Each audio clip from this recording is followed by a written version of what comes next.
Good morning, everyone. On behalf of the ISO, I'd like to welcome you to today's Demand and Distributed Energy Market Integration Working Group meeting. My name is Christina Guimero, representing ISO Stakeholder Affairs. Next slide, please. Just a reminder that today's call is being recorded for informational and convenience purposes only, and any related transcriptions should not be reprinted without the ISO's permission. And please remember to keep your comments professional and respectful today. Next slide, please. As you may have noticed, there's some new features on the WebEx this morning. The raise hand icon is now directly at the bottom of your WebEx screen. And if you joined audio only, please press *3 on your device to get added to the queue. And another update to the WebEx is there's a new Inteller transparency view at the bottom right to see other attendees on the call.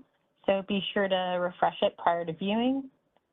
And today when speaking, please remember to state your name and affiliation first before making a comment. And you can also send comments and questions via chat to all panelists or to myself.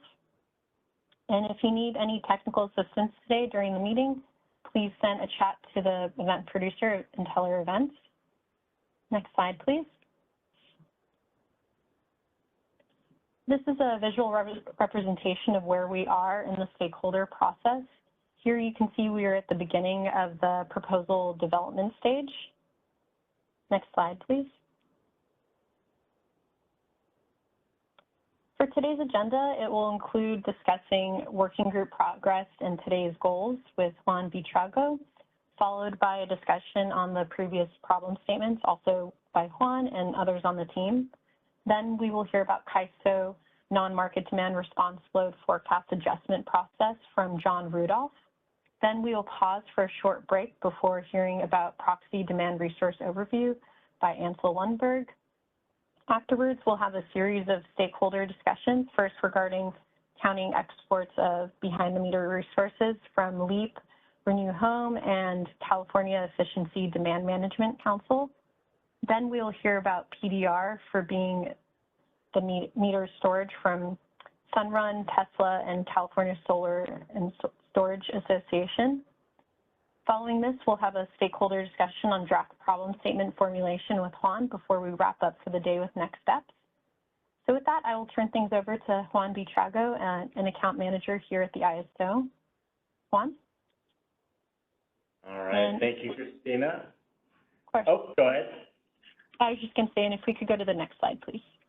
I appreciate that. All right, so we have the graphic, which is really for policy development, which puts us at the beginning, but we have been making progress through this working group. We've completed kind of level setting on the policy area, the issue and challenge identification. Again, I will always say this, if a new issue or a new challenge area is identified through these discussions, that is okay. That is what we want to occur within a working group. So I have it marked as completed, but by no means feel like you cannot raise an item. And we are currently in progress of formulating those problem statements and really assessing those problem statements so that we can move them into a off-ramp, so to speak, for later discussion and prioritization for consideration into a future policy development effort. So I appreciate everybody's engagement as we make our way through this working group process, which can be somewhat iterative, as shown in that bottom right-hand corner graphic. Let's go ahead and move on to the next slide. So as outlined in the agenda itself, we do want to go back to two different themes: the enhancing demand flexibility, as well as our reliability demand response participation themes from previous sessions. We've refined the enhancing demand flexibility at our previous working group. We did have discussion around what the ISO heard as the enhancing demand flexibility problem statements. We would like to finalize these in today's discussion. We would like to go back to the problem statements we heard in the reliability demand response participation theme. That was the last session. So we're seeking stakeholder perspectives on those drafted problem statements. We'd like to refine and, if possible, finalize those in today's discussion.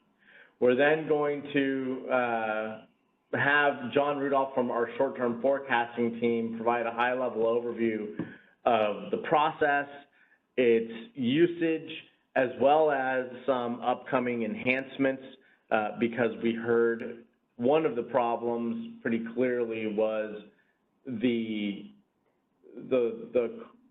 process itself perhaps did not align to some of the demand response program timelines that our EIM utilities are trying to operate within. So these upcoming enhancements are something that we're pretty excited to share with the community and get some feedback on.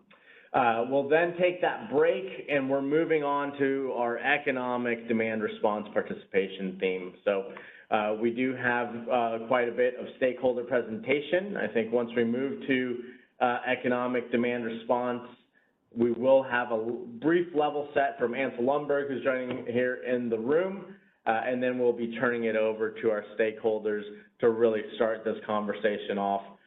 We'd like to ensure that there's plenty of opportunity to ask questions, to have stakeholder conversation, to have clarifying questions from the ISO, from others.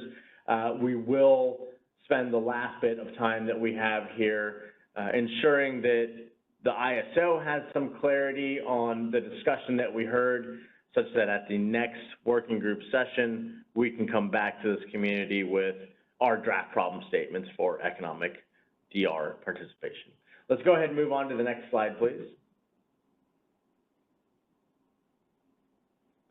So let's dive right into the finalization. So if we could move into the next slide here.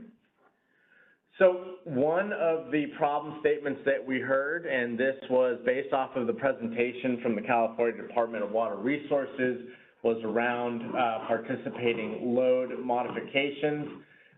We appreciate DWR's engagement throughout this whole process, the comments that you've submitted. We did try to distill down the proposed problem statement submitted into your comments just for the sake of brevity for the slide here. But we are seeking stakeholder input, so feel free, anybody from DWR or really also any stakeholder, because as we start exploring a lot of these scenarios, I think participating load modifications might be a good avenue for other use cases to begin exploring. So to achieve additional demand capacity in real time for resource adequacy purposes, participating loads need the ability to submit both upward and downward energy bids for demand in the real-time market. If provided, while preserving key features such as energy offers, contingency bidding, and non-spend ancillary services, this would enhance system flexibility and improve market efficiency. So said a different way, we have the bidirectional energy bid within real time, because today participating load model is exclusively in the day ahead. And a little bit of a trade-off conversation already starting to happen within the problem statement, so to speak, in that the key features of energy offers, contingency bidding, and the non-spend AS, again, part of that current day ahead participating load model as it exists today, would enhance that flexibility and market efficiency. So let's pause there. We had some really good discussion on that, but any reactions to this? We are seeking stakeholder input to confirm this problem statement. We would then reflect that in our discussion paper underneath the enhancing demand flexibility theme. So we'll just give it a moment here. I'm not seeing, I just saw a hand raised from Mohan. Yeah, Mohan, good to hear from you. Can we go ahead and unmute Mohan, please? And everybody. So I thank you very much for making changes to the problem statement here and the time to discuss about these with CWR. So yeah, basically what we are saying here is we have the current functionality of participating load that provides non-spin and RA and with the contingency bid. So we want to see this expand an additional feature to be demand in the real time up and down. That's beyond the current functionality and capability we're talking about. So if we have additional pumps that can beat energy up or down in real time, that's where this we are trying, seeking additional enhancement to the existing functionality, and that would improve the flexibility for the CAISO system as well as market efficiency when there is an economic bid for demand, and so that would definitely improve reliability and flexibility as well as improve the market efficiency. So this is what we are aiming at. And in addition to that, if there is a demand that can drop in real time above and beyond from the day-ahead market, then that also provides reliability support to ISO grid. And is there a way to count that for RA? So that's additional consideration we are looking at, and ISO, we are requesting ISO to look into. Thank you, Mohan. I appreciate that, and that, to me, that does make me feel like we've captured the problem statement well, and I think you did a much better job articulating it than I did, but ensuring that the existing features of today's participating load model persist with the addition of that upward and downward energy bid in real time. So that is thank you very much. Yeah, of course. Any other feedback or thoughts on this problem statement from the community? I'm not seeing any other questions coming in at this time. Okay, very good. Well, with that, we'll go ahead and reflect this problem statement in our next discussion paper iteration or version underneath the demand flexibility theme. Let's go ahead and move on to the next slide, please. So we also had some discussion around hydrogen electrolyzer participation. Really two different problem statements that we heard here. And we had some really good conversation with NCPA on the line at the last session, so we wanted to come back and show some of that conversation reflected in the edits to these two problem statements. So I would like for everybody to view bullet number 1 as its own independent problem statement, and bullet number 2 as its own independent problem statement.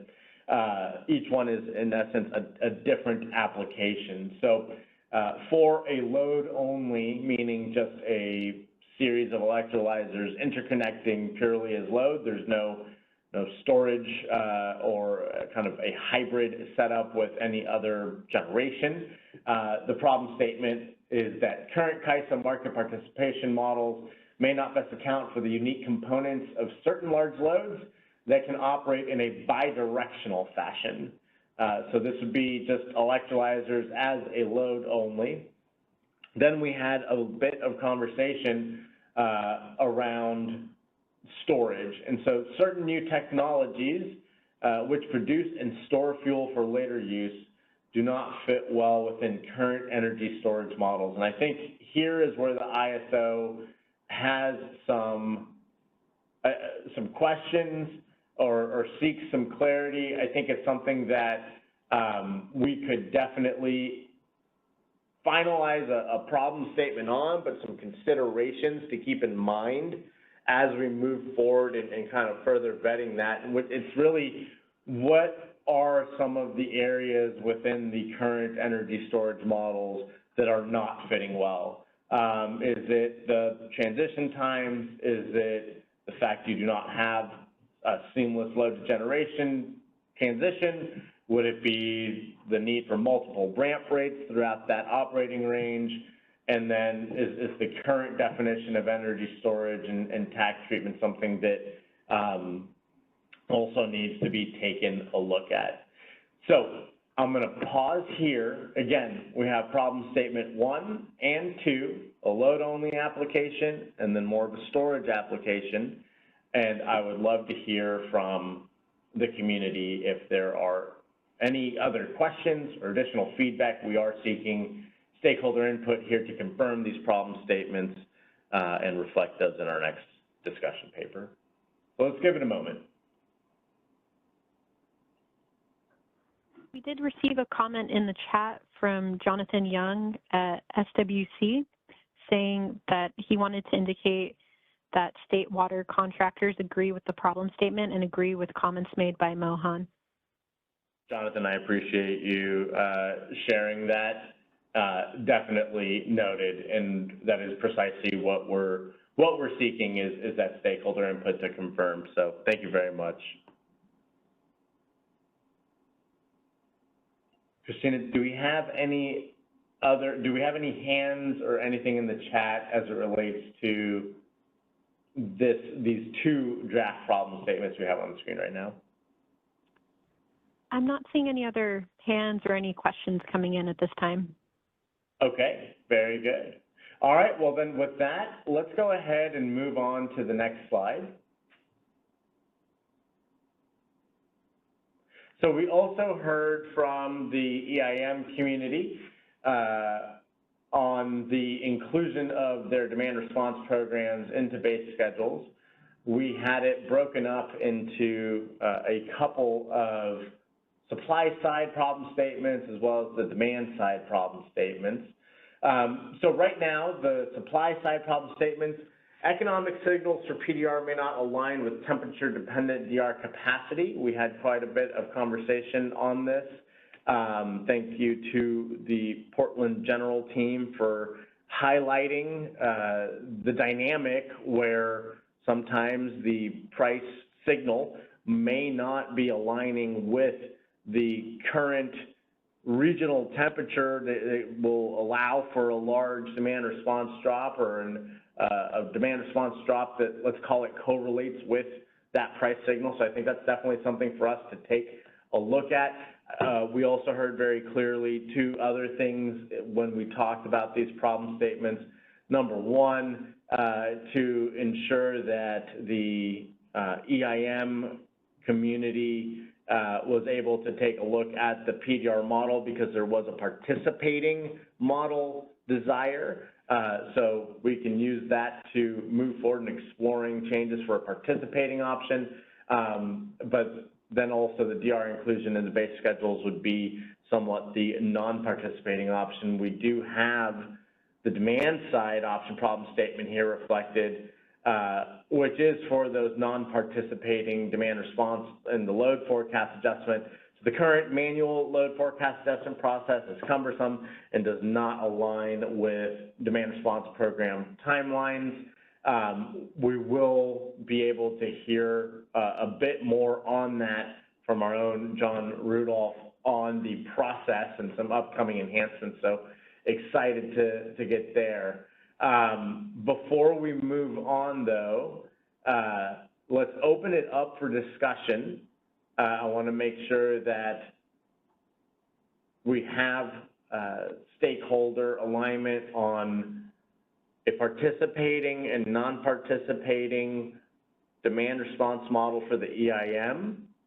And also very clearly we heard something that could also translate into EDAM and would potentially allow for the economic dispatch of those programs by the day-ahead market for those who are joining the extended day-ahead market and as we move forward. So we are seeking stakeholder input to confirm our understanding there and these problem statements. Let's give it a moment and see if we have any questions. So Jonah from Portland, I see your hand up. Let's go ahead and unmute Jonah, please.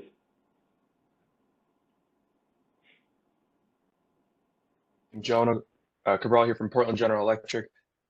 Just wanted to quickly just confirm that this is looking pretty good right here as you guys have laid it out, you know, especially with the PEM and the LFA problem statements, that's looking very accurate with what we've talked about. So just wanted to say, looking like this is on the right track, and interested and eager to hear the conversation as it develops today. Thank you. Very good. Thank you, Jonah. I appreciate that confirmation.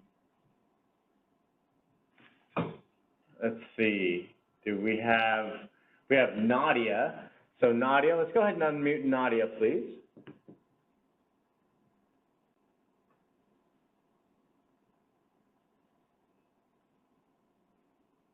Okay, Nadia, go ahead.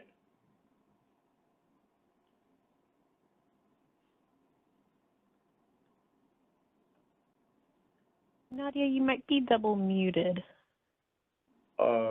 I think we might need her unmuted. I saw her hand go back up. There we go, Nadia. Let's give it a try. We can, yes. Oh, yay. I don't know why that happens. Okay, thank you.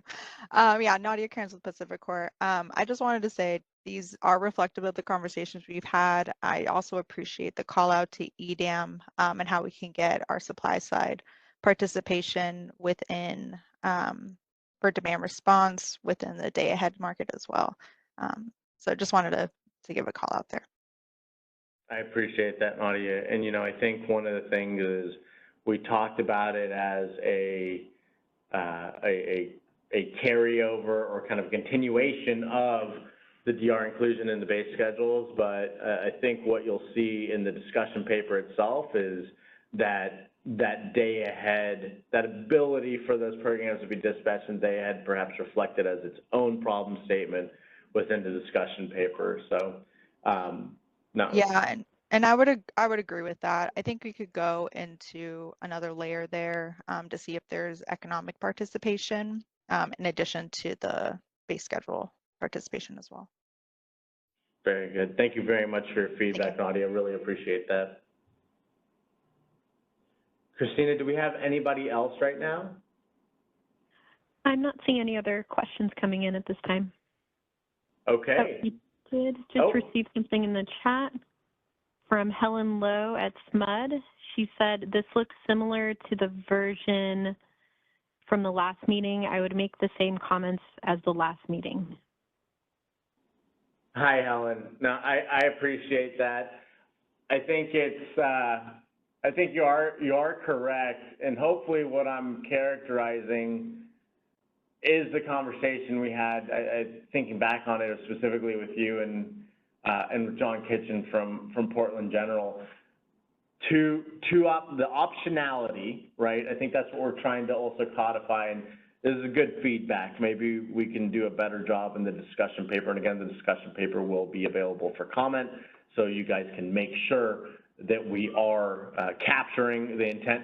But the two takeaways I had from our conversation last meeting were optionality in both enhancing a mechanism for non-participating and one in participating, or in essence, inclusion in the base schedules or modifications to the PDR model. And the second thing would be, and I think you're rightfully so in calling this out, would be adding that additional problem statement of the day-ahead market and ensuring that this could be integrated into the day-ahead market. So event producer, it seems Helen might be having a little hard time raising her hand.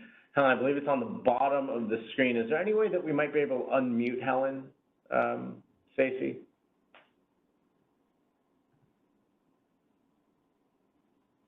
There we go, Helen. I think we have you on. Yeah. I can't find the unmute button on the bottom. It seemed to be gone this time around. So yeah, so I guess I would make the same comments as last time, because is it better that I will keep it as a written comment for the next round, or is it better that I state it here now? Oh, please, Helen, hopefully you know me. Please state it here. I want the organic discussion. We're in a working group, so we're all in. Okay. Yeah. Okay, so where I left it, I thought we were going the direction where we're gonna separate out the base schedule as the EIM, LFA alternative. And then with that said, then we need to look for something that will do the same thing, make sure it translates from EIM to EDAM for those who future participants of EDAM like SMUD and PGE. And then I think the second problem statements, because we're going to separate it out to two problem statements. The second problem statement is that we would need a supply side PDR for either that would work in EIM and EDAM that is more market integrated. So one is more of a PDR alternative, and then the other would be a LFA alternative, and then two separate problem statements. So so are you with? I guess my question is, are we still on that tracking, or we're diverging a little now?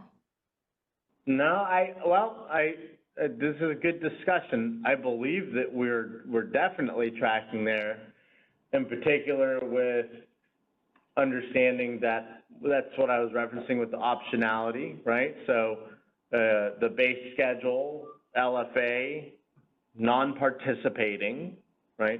And then the PDR participating.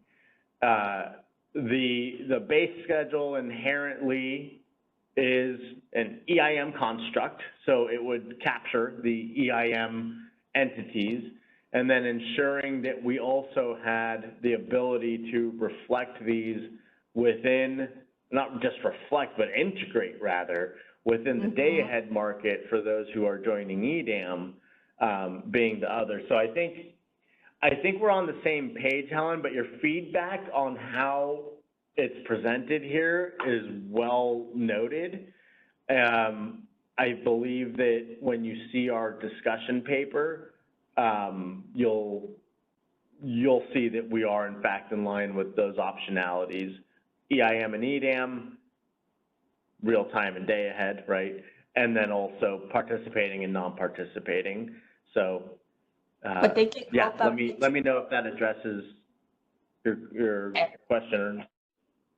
But just a quick one for now, a clarifying question. So that are they still one problem statement, or they're separated out into multiple? Oh, okay. Yes, Excellent. absolutely, multiple problem statements.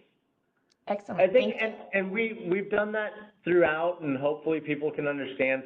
Sometimes we do consolidate, sometimes we do break them out, but you know, how you define a problem inherently shapes that solution, right? So we're wanting to make sure that if multiple solutions are needed, that we reflect that as multiple problem statements. So in this case, it was multiple. And that's and that's the intention behind these two headers, kind of separating those out. Because you're right, the underlying statements are similar to last meetings, but a little refined based on what we heard, but they're bucketed into those two supply and demand side statements. So we'll reflect participating, non-participating more explicitly in the discussion paper, Helen. That's good feedback, and we'll take it. Yeah, maybe calling out EDAM as well. Yeah, and the day ahead. Yep, very good. Thank you, Helen. Thank you. Any other hands or comments on the original conversation of, you know, demand response, let's call it demand response program representation from EIM entities? I'm not seeing any other comments or questions at this time. Okay, very good. Well, we appreciate everybody's discussion on that. Let's go ahead and move on to our next slide, please. That does wrap up our enhancing demand flexibility theme. So now it is on our team, just for awareness to this community, now it's on our team to go ahead and reflect that conversation. So you will be seeing a new discussion paper draft coming out. And again, you will have the opportunity to provide written comment on that. So we appreciate that. We took a couple of sessions to talk through those, but that's precisely what these working groups are for. So let's move on to the reliability and demand response participation theme here. This is going to be, we heard last time from Southern California Edison, as well as the California Large Energy Consumers Association on their problem statements. This is our first pass at really refining these. So let's go ahead and move on to the next slide, please. So from CLICA, we heard that reliability demand response programs were not designed to consider individual customers' startup or shutdown costs. I have those in air quotes. I want to give a little bit of context on those quotes. Within economic dispatch, rather reflecting the resources bid at 95 to 100% of the real-time market bid cap to be utilized in dispatching these resources.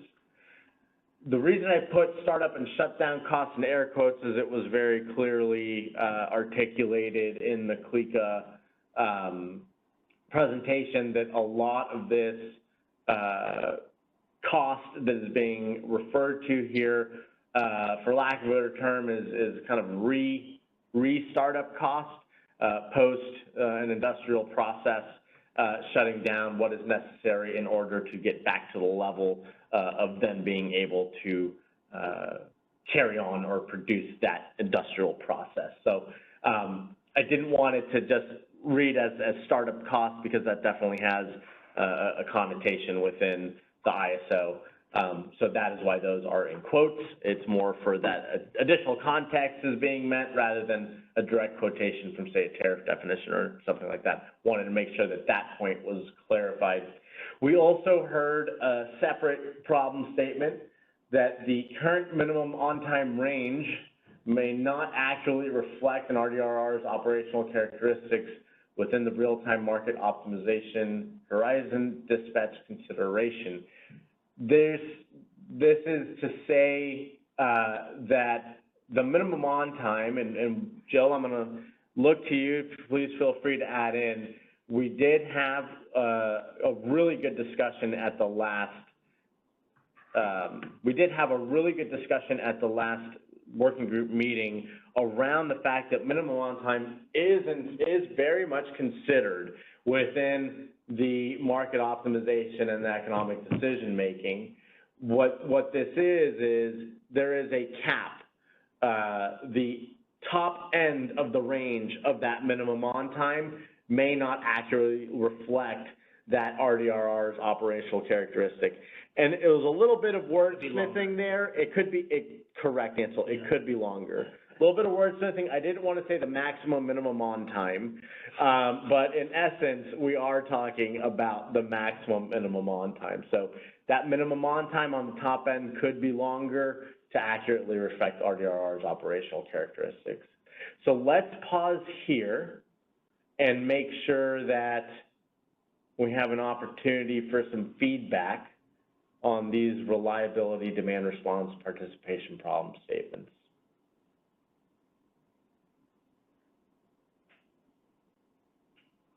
Christina, go ahead. Sorry. I was just going to remind folks that the raise hand feature is now directly at the bottom of the screen. But if you're having trouble locating it, you can always still send us questions in via chat. But I'm not seeing any questions or comments coming in at this time. Very good. No, we appreciate CLICA having presented. We had some good clarifying conversation around, in particular, that second bullet. Very good. Let's go ahead and move on to the next slide here.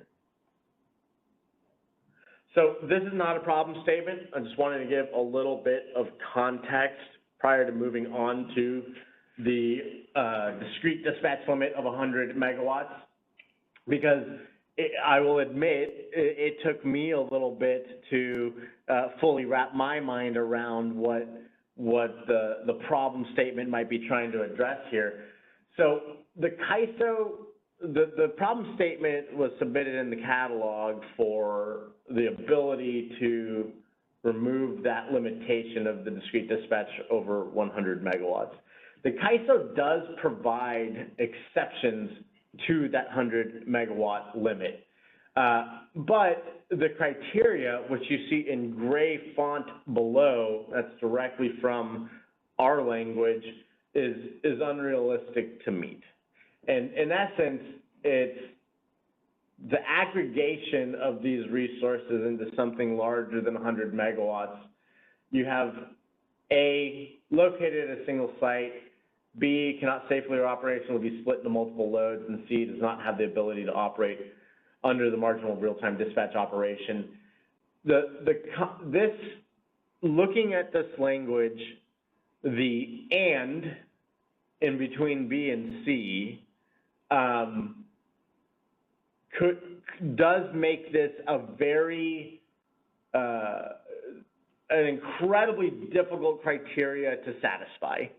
And if we take a look at each one of these individually, I think that's a conversation that we can have if this and became more of an or. So let's go ahead and move to the next slide real quick, and we'll present the problem statement, which is the CAISO limits RDR to a discrete dispatch limit of 100 megawatts, even if the resource is larger than 100 megawatts, with exception criteria which may be too limiting to represent the program. So again, the IOUs, demand response programs, are an aggregation of multiple customers, and it may not be practical to break that aggregation into sub-resources simply to stay underneath the 100 megawatt limit. If you go back to the criteria for the exception, there is some strong rationale and reliability-driven thought behind having those as the criteria. But again, I think the combination of all three with that and, that's a very difficult thing to overcome. And so I think we're really taking a look at, that's what we're hearing, is we're really needing to take a look at that exception criteria. So let's take a moment here and pause and see if we have any reactions. We are seeking input to confirm our understanding of this problem statement. I'm currently not seeing any hands raised or any questions or comments in the chat either. Okay. We'll give it a second longer. I never mind leaning into the silence. Just want to make sure. And again, we are also going to have, there's plenty of opportunity. I hope by now, all of you who have actively engaged in this working group, you know that we're not shy about reaching out and wanting to have additional conversations. So we really appreciate not only the engagement in these meetings, but just the conversation has been going basically throughout the entirety of the year. So if you have any questions and you want to take those offline, feel free to reach out. You will have the opportunity to comment in the discussion paper as well. But Christina, I'm still not seeing any hands or comments in the chat. So let's go ahead and let's move to the next problem statement here. Okay, so the next problem that we heard from the Reliability Demand Response Participation Work Group was, in essence, that we should allow the 15-minute and 60-minute RDRR bid option to utilize the startup time listed in the master file when optimized in the real time. And for some context, when a resource is participating under that 15 or 60-minute bidding option, the startup time that's registered in the RDT is not utilized. Instead, we have a hard-coded startup time that will be used by the market clearing and the generation dispatch whenever RDRR is economically dispatched. The current startup time will only be respected underneath that 5-minute bidding option. And really the problem statement here, as we understood it from Southern California Edison, is that by not allowing that 15 and 60-minute startup time to be utilized, it discourages participation in those 15-minute and 60-minute options. So let's take a moment here and just see if anybody has any thoughts or questions on this. We just want to make sure that we understood that clearly. I'm not seeing any questions coming in at this time. Okay, very good. Oh, I apologize for that. Let's go ahead and move on to the next slide, please.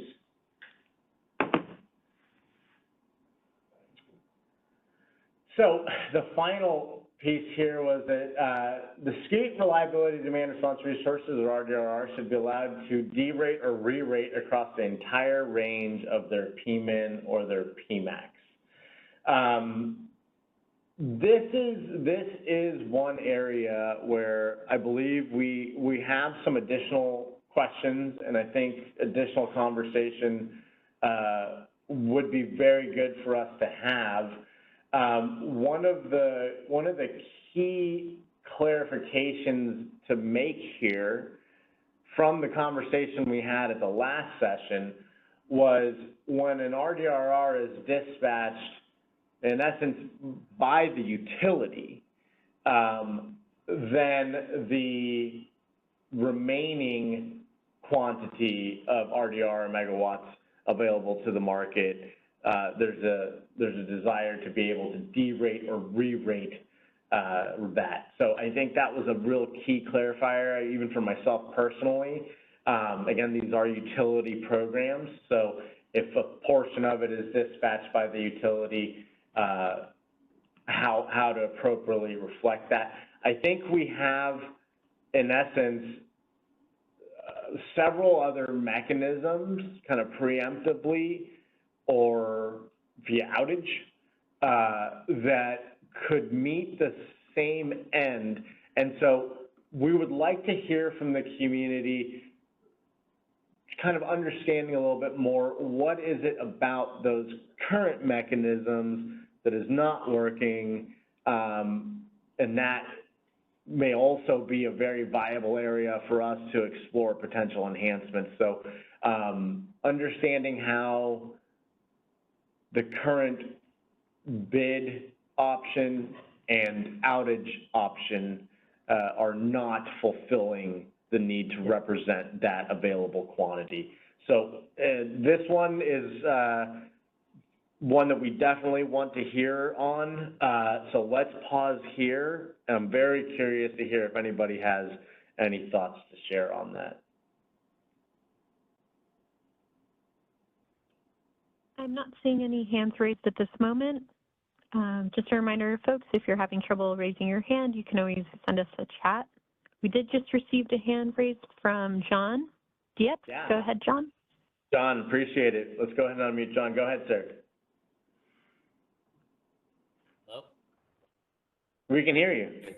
Okay, great. Yeah, this is John Dieppe from Southern California Edison. So I think what this submittal entails is that we would like for the ability to derate based off of if, let's just say, the resource is dispatched by the reliability side, which is different than the marketing side.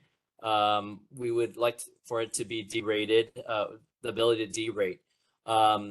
So for example, I'll just give you an example. Let's just say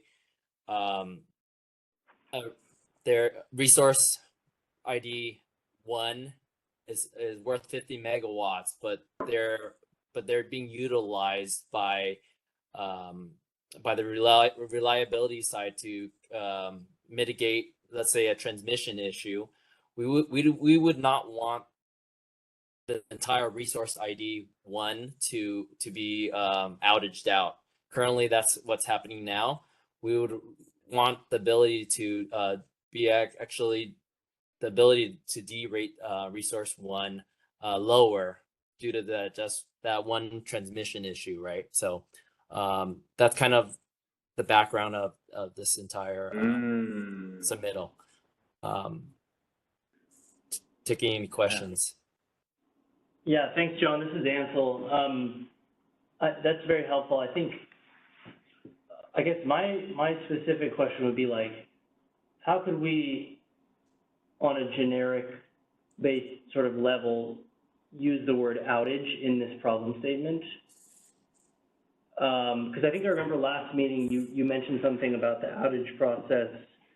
Basically, there's a delay involved through the approval process or something such. Because I'm hearing, you know, maybe a derate of some kind, or there may be some outage nature of work that would capture this, but it was too slow of a process. So could it be something like, you know, there's no mechanism that is timely enough to represent this D-rate? Or reduction in available megawatts Yeah. available to the market? Because I do, yeah, John, it was about having it go to the next interval and that not being timely enough to reflect what's necessary. Is that correct? If you use the outage. I might have not been the person who talked about this. I could reach out to Rhett. Oh, John, you're is absolutely the right. That person- was right. I apologize. Yes. So, Yeah, so, go ahead. No, I was just gonna say I could follow up with him on that. But I think, you know, the gist of this submittal was really the ability to derate regarding, you know, we don't want the entire, let's just say resource ID is 50 megawatts. We don't want the entire resource to be out, right? We want to have the ability to for it to be still in the market, but at a lower rate. Okay, Got it. I think this That makes sense to me. captures that. Yeah. So in essence,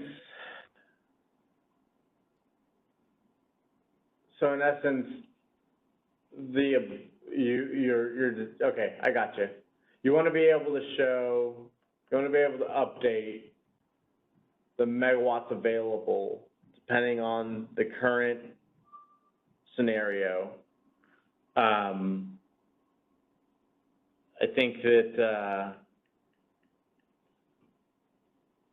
the mechanism in doing so has implications. So maybe this one, I think we understand that you'd like to be able to reflect an available amount that falls at any point within that range, depending on what the reliability side may have done with the resource. I think we'd need to talk a little bit about the mechanism, you know, RA requirements, things of that nature, a little bit more. Maybe let's keep this problem statement. I think the team might kick me under the table because we almost closed two themes out here, but I'm gonna stop us. Let's keep this problem statement, John, for some additional conversation around that.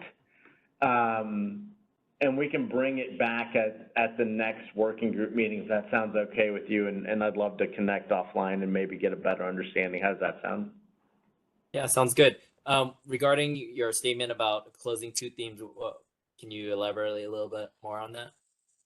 Yeah. So we did confirm today, or, you know, I'll be happy to elaborate on that, but I see Jill's hand. Jill, go ahead. Yeah, hi. I guess I wanted to ask a question in terms of when this D-rate functionality would be requested for. And I think this gets into kind of where Juan was going in terms of, we all recognize, and this is something that's coming to my mind, that RDRR has an RA requirement, must offer obligation. And RDRR does recognize the use of those resources for distribution operational needs. So I'm trying to kind of maybe tighten up this problem statement. Is it in that use case that we're discussing this D-rate functionality versus just a functionality to always have the ability to derate this RDRR, which then would be in conflict potentially with a must offer obligation for those resources. And then we would have to look at then some additional constructs around how an RA commitment could be met.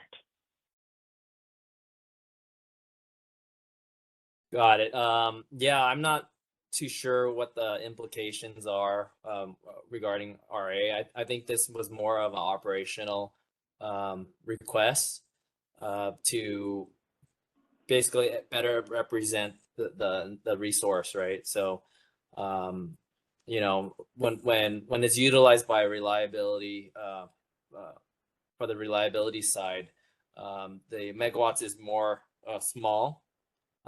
smaller than needed. So we just don't want to be able to have to outage the entire resource ID out. And this also goes, I think this is kind of correlated to the 100 megawatt exemption, right? So if, let's just say we have a resource ID that's greater than 100 megawatts, and then it's being utilized by the reliability side, we don't want to make over 100 megawatts unavailable to the market, right? That would, you know, reliability is probably important at that time, where we would want to utilize that entire resource by just simply derating it rather than outaging it out completely. Oh, yes. John, I want to be clear about one thing. When I was talking about outage, I meant to reflect that portion that's unavailable. So we are 100% on the same page I was not trying to go down the road of outaging the resource entirely. So yeah, but yeah, just for context, that's what's happening right now, though, right? So that's, you know, that's the reason why we have this submittal currently right now. When the reliability side calls on these resources, let's just say by a bank, we have to outage the entire resource ID out. That's not very efficient in terms of these resources and how it's utilized. Got it, but in your own, so help me, I guess help me understand the use case here, John. So like in your own utility reliability side, I'm getting a little bit of feedback here. There we go. On the utility reliability side, when that portion is used, there is the ability to just use, if you have 100 megawatts, 20 megawatts of it, right? So then it's about, I have the option to utilize this on my reliability side, but I don't have the mechanism to reflect that to the ISO once my reliability side has made the determination to use X amount of megawatts. That's in essence your problem statement, is the inability to reflect what remains when your utility reliability side makes the call to use some of that RDRR. Is that an accurate kind of representation of? Yeah, I see your hand went back up. I just want to make sure I'm tracking with you, because I think that was a really good clarification for me. Okay. That definitely is yep. You stated it clearly. Okay, very good.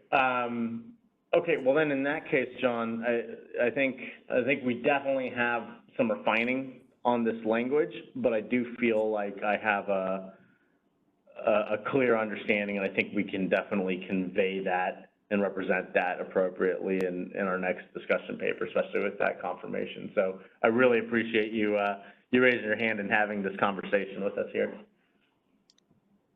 Oh, thank you. I appreciate it as well. All right, let's go ahead and go to the next slide, please. Juan, we do also have a hand raised by Callie. Yep, Callie, all ears. Thank you for joining us. Let's go ahead and unmute Callie. And let's go back a slide, please. We can, yes. Perfect. I have a very basic question, just following along that prior conversation, just because honestly, we're just now jumping into this this topic here. So it sounds like what the ask is, or the problem statement is these RDR resources don't have the ability to basically derate their PMAX into the CAISO market when part of their capacity is being used by the utilities.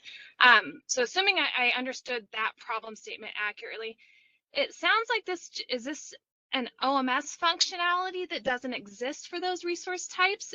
I guess I'm trying to understand why, or is it a tariff thing as to why they don't have that functionality in the CAISO market? Yeah, Jill, I see your hand. Why don't you go ahead? And you are muted to the WebEx. Yes.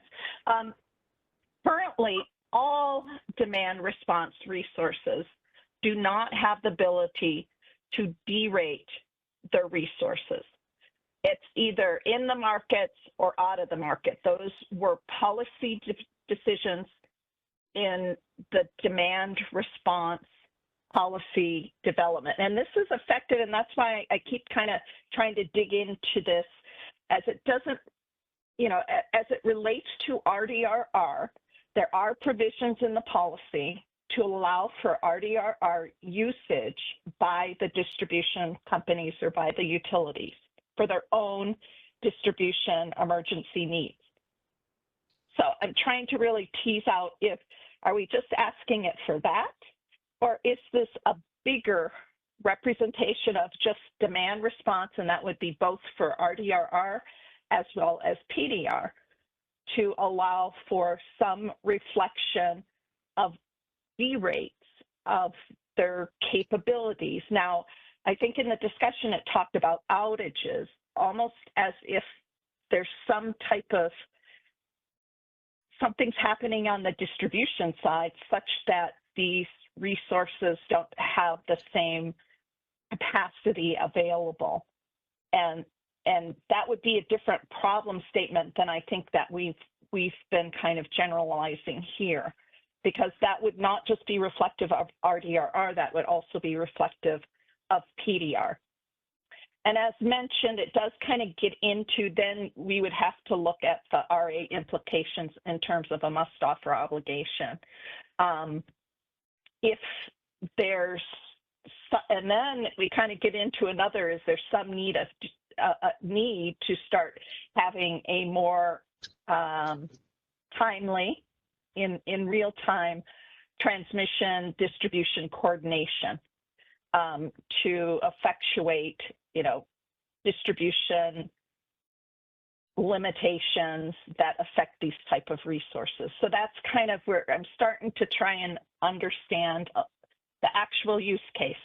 I think there's one thing if this is just to reflect the desire to derate because of the use, which is within the policy for RDRR, the use of this demand response or this reliability demand response for distribution operations. But if it's trying to reflect a problem just in general of capacity variation because of actual distribution topology changes, then that's a different problem statement.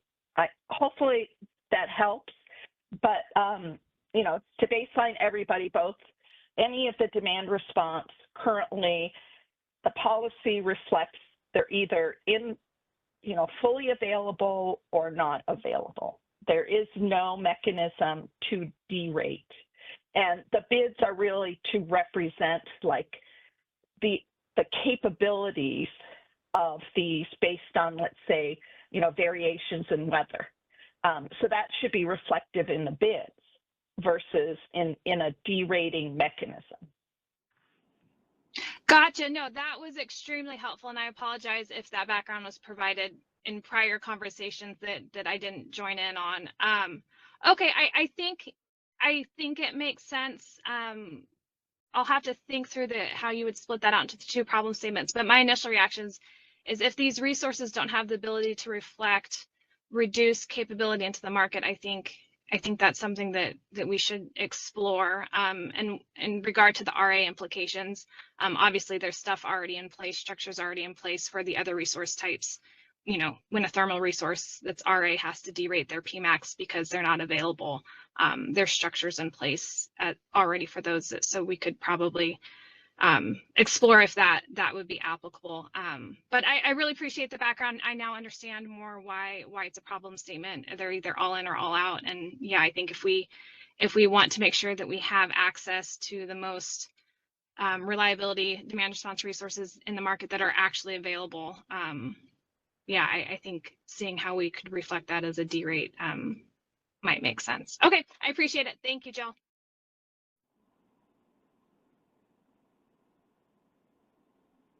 Thanks, Callie. Thanks, Jill. I feel like we do need to come back.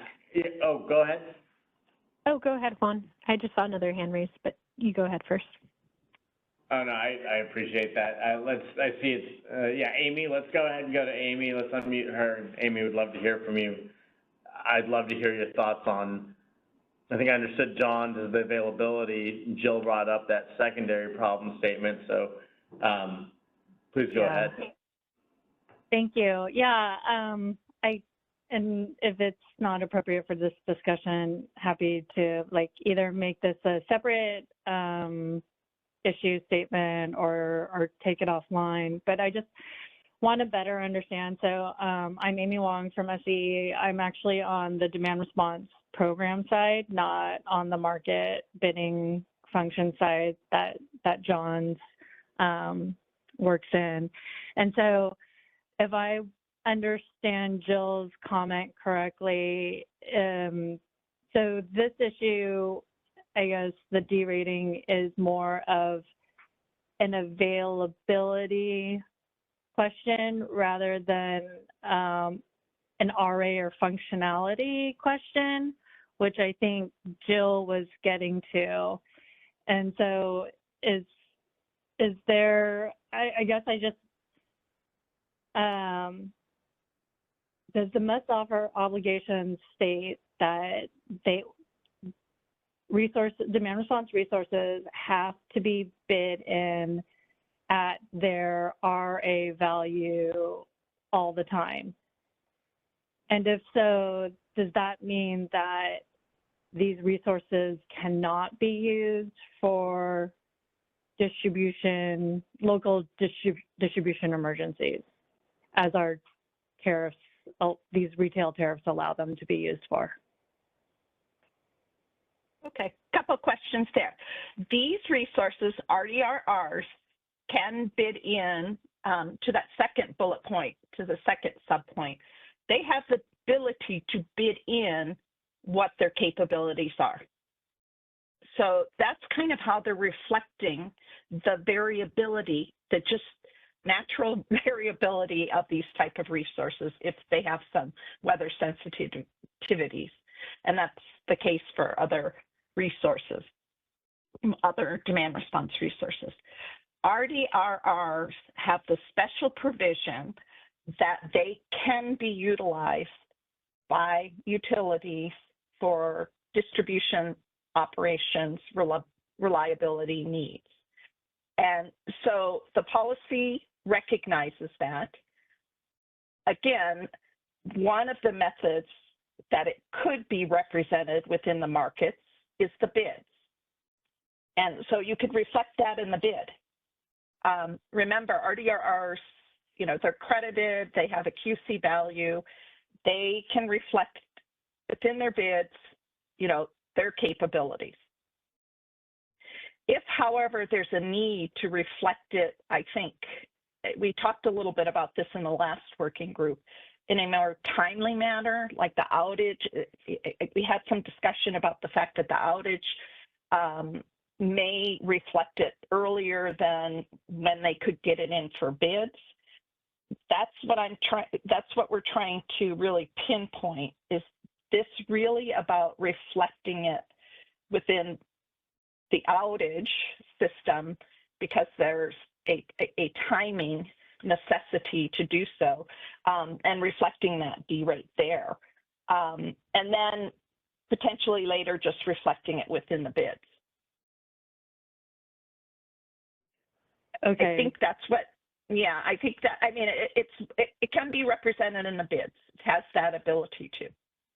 It's recognized in the tariff that they can be utilized.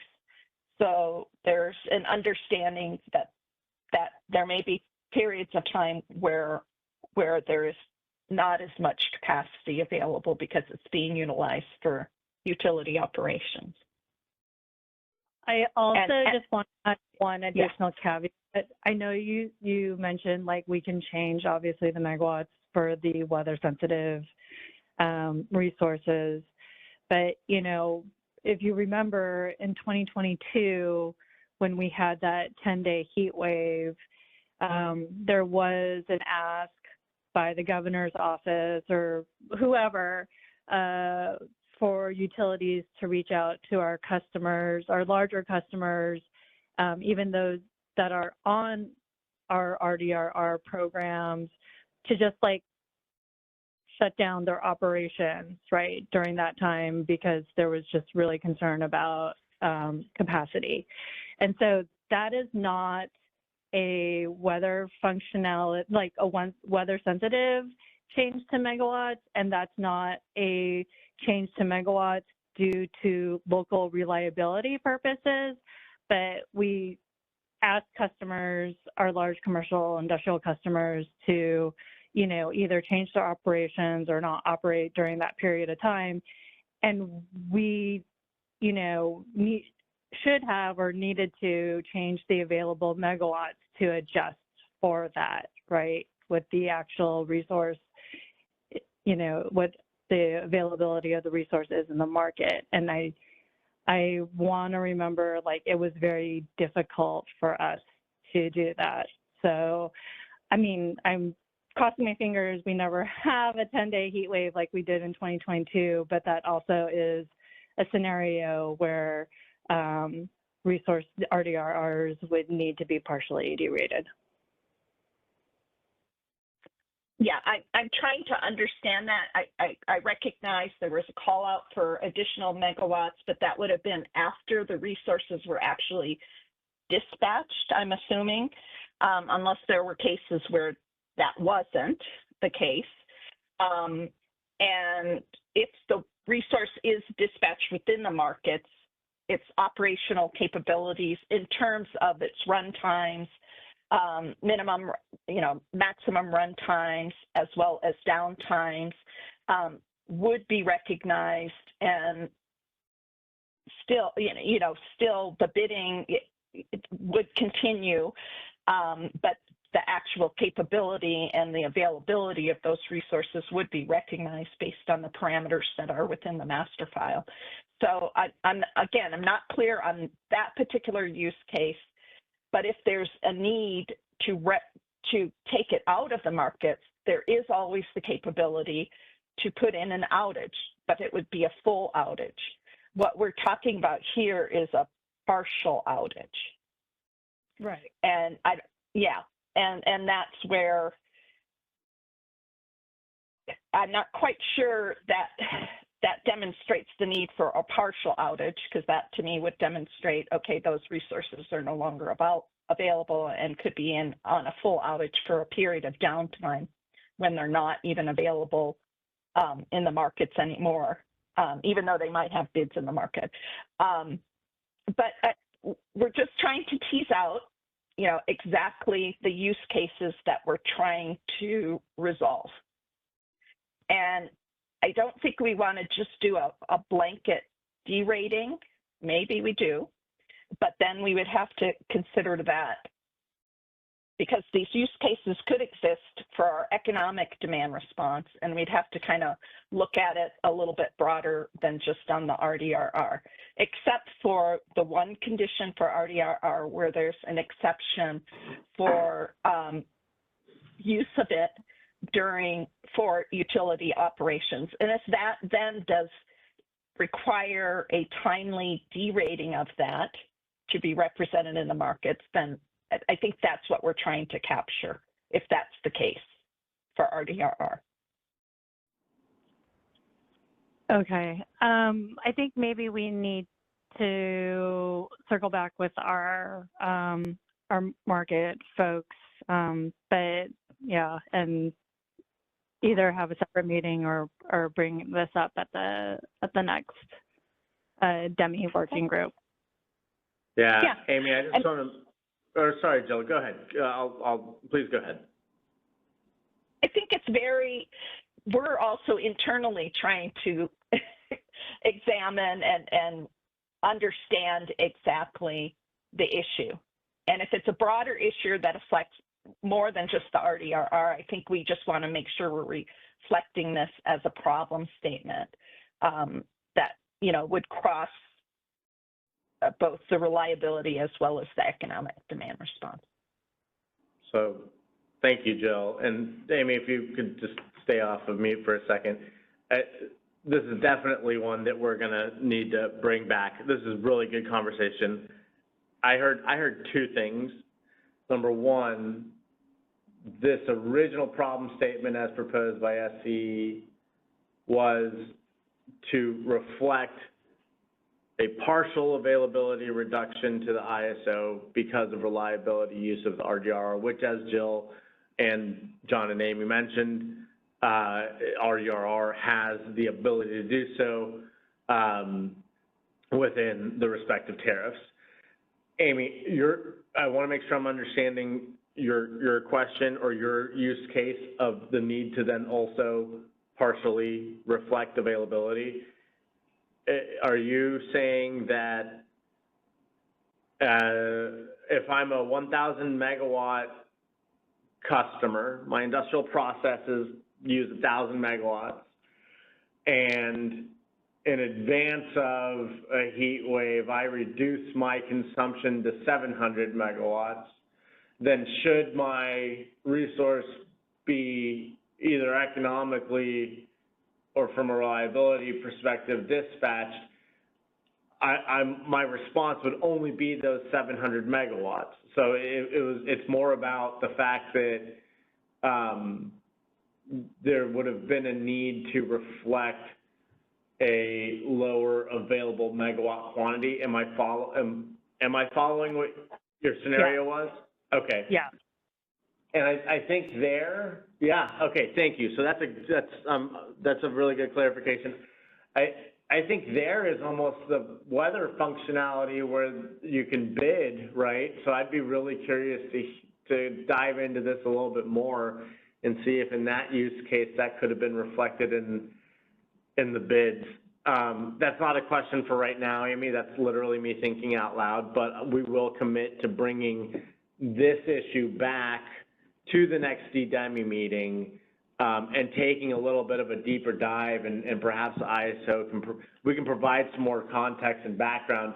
The other thing I heard from Jill was, and I'd be curious to hear from the entire community on this. I want to make sure we kind of carve it. So partial availability being reflected as a problem statement that we're going to dive into deeper and maybe get some more context and background. I thought I heard the beginning of a potentially new problem statement, which is the same idea of a PMIN or PMAX re-rate or available megawatts, but less because of that resource's availability, but rather the surrounding system conditions. And I just want to make sure that I understood those as two separate things that kind of got brought up in the same conversation. So I just wanted to decouple that and see if the community had any thoughts on the partial availability due to the surrounding system as opposed to the resource itself. So I want to give that a moment and see if there are any thoughts on that. Well, sorry, and just to add one more piece of complexity to this, I apologize. No, go ahead. Yes, so that in addition, we've also made changes to like our base interruptible program tariff, which we will test, new customers joining the program. And so when you have a resource that's made up of, 80 different customers, but we're just testing this one customer who maybe you know, 50 megawatts or something like that, that's another, again, instance. Again, we're testing them for the purposes of our tariff, and so those megawatts may not be available, and the market bid should reflect that. That's yet another use case, Amy. I appreciate that. Okay. So I'm hearing 3. This is definitely, so committing right now to bringing this problem statement back to the next working group session. I'm hearing 3 problem statements, and then I'm curious if I'm hearing 4 though. Is there any reaction from the community about whether or not we need to have a similar reflection of partial availability due to not the resource itself, but the system around it?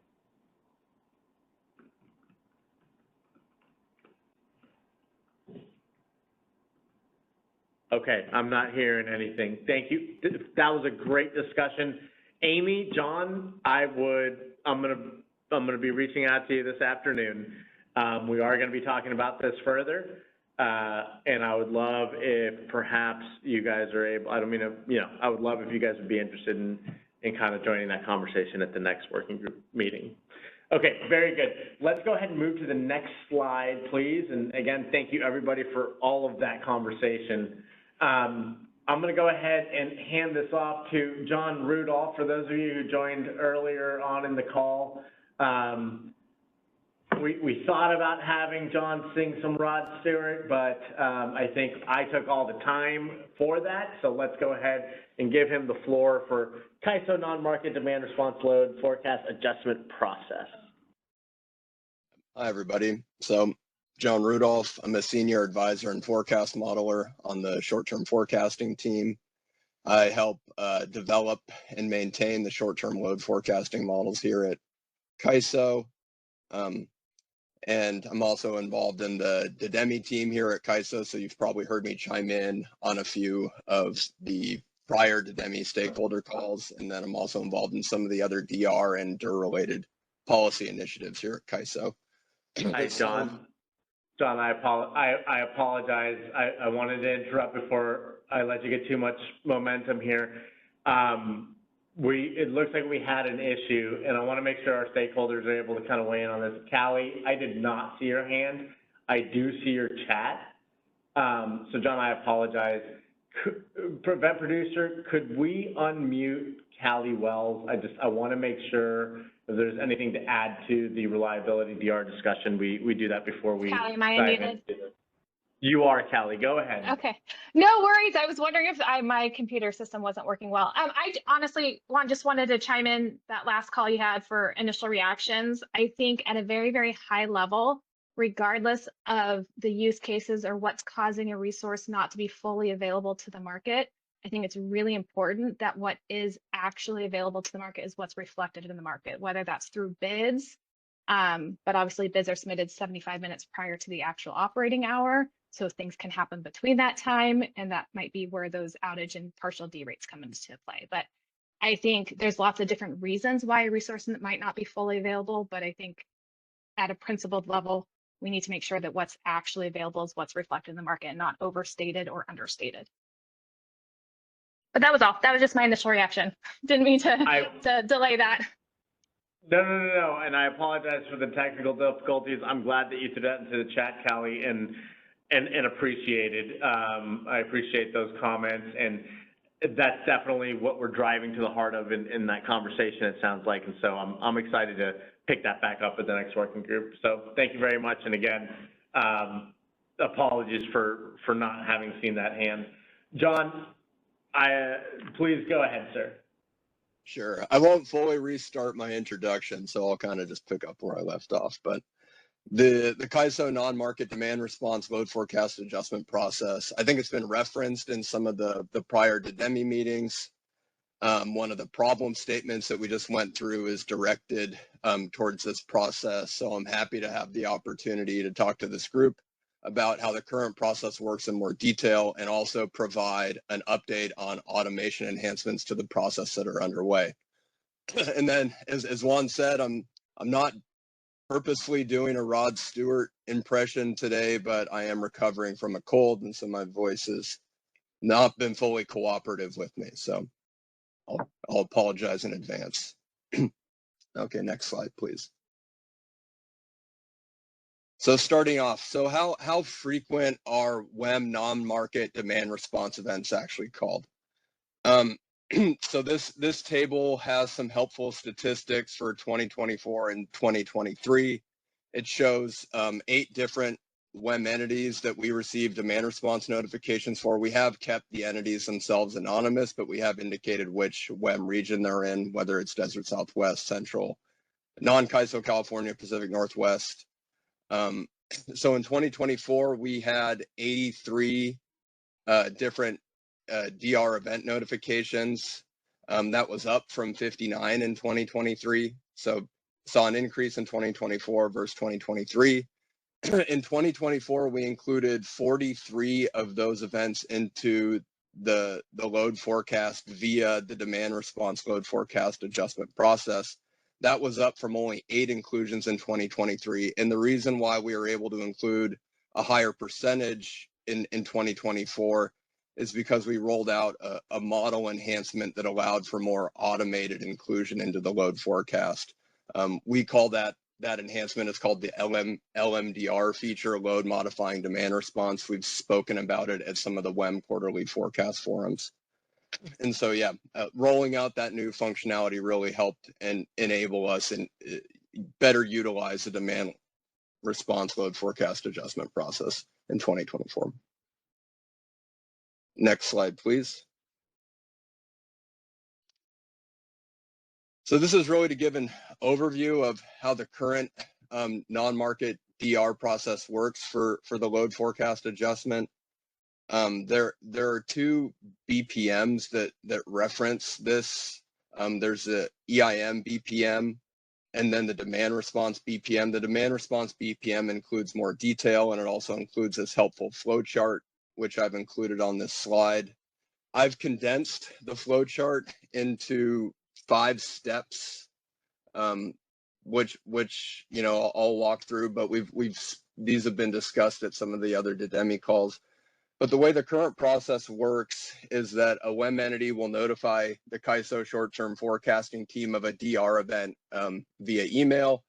Typically, we request notification the morning of a DR event. Some entities will notify us several days in advance. Some entities might only be able to notify us a few hours in advance, so there's some variability there. If a DR event is above 5% of an entity's demand forecast at the time the DR event is called, then the way that the current policy works, the STFT must include the DR event into the load forecast. So there's a threshold of 5% of inclusion. If the DR event is below 5%, then STF performs an accuracy evaluation and a manual evaluation process. And I'll say that the majority of the demand response events that get called and we get notified for are below that 5% threshold. So after doing the evaluation process, STF will send an email back determining if the DR event will be included or not in the load forecast. So we send another email back to the entities. If we determine that we're not going to include the adjustment into the load forecast, and the entities do have the option to make the adjustment via BAYOP, and they get a credit as part of their RSC calculation. And so the thing that I'll point out here is that there are several manual emails involved, and that there's a manual evaluation process. And I think the problem statement is really speaking to, I think the language is cumbersome. So I think the WEM entities acknowledge that it's cumbersome. And I think on the CAISO side, we acknowledge that the emails and the manual process is cumbersome as well too. So next slide, please. So we do have an automation enhancement underway. That the automation enhancement is included as part of the EDAM project, but it's important to point out that the automation will be available for WEM and EDAM. And so the way that this automated process will work is and I've got each of the steps listed here, and I'll kind of speak through how it's going to be different under the automated process. So the manual email is going to be replaced with an API. So instead of the WEM entity sending us an email, they're going to submit their DR schedules via an API. The API service is going to accept 5-minute frequency DR schedules, so it is going to be more granular than the current schedules we get, which are 5 minutes. And so steps 2 and 3, the 5% threshold is going to be removed, and now the DR schedules are going to be included in the demand forecast by default. So we'll continue to monitor the demand forecast and the DR schedules when they're submitted. But the 5% threshold and the manual review process, that's gonna go away. There also will not be the email back from STF because the 5% threshold has been eliminated and everything is included by default. But the WEM entity will be able to confirm that their DR schedule was submitted successfully via, some of the API codes. And then the WEM entity or the EDAM entity will also be able to see the DR forecast submittal reflected in their updated demand forecasts.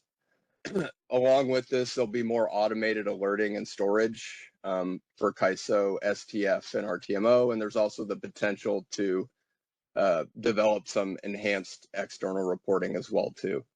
And then, so finally, the last step there, we do not anticipate the BAYOP RSE adjustment process being utilized anymore with this automation enhancement, but that functionality isn't being retired, at least immediately. We just don't anticipate that it'll be utilized, since going forward, it'll be included by default and we've automated most of the process flows. And then, so finally, what I'll point out is that this process will be documented in more detail as part of a forthcoming EDAM business requirement specification, which will be, I don't know the exact time that it's going to be released, but it is within the next few months. I'll pause for some questions. I'm seeing a few come in, I think. Yes, we did receive a question in the chat from Helen Lowe at SMUD asking, is this new API service live yet? And if not, when? Right. No, it's not live yet. It's under development. It is scheduled to be live with EDAM Go Live, so it would be May 2026 is current schedule for its release. Thank you. And I'm not seeing any other questions at this time. Oh, we did just receive a hand raised, actually, from Brandon Holmes at APS. Go ahead, Brandon. You might be double muted if you're speaking right now, Brandon. Can you hear me now? Yes. Okay. John, appreciate you going through this. Just a couple of questions. Do you happen to know kind of timing of when those API submissions would be due? That's first question.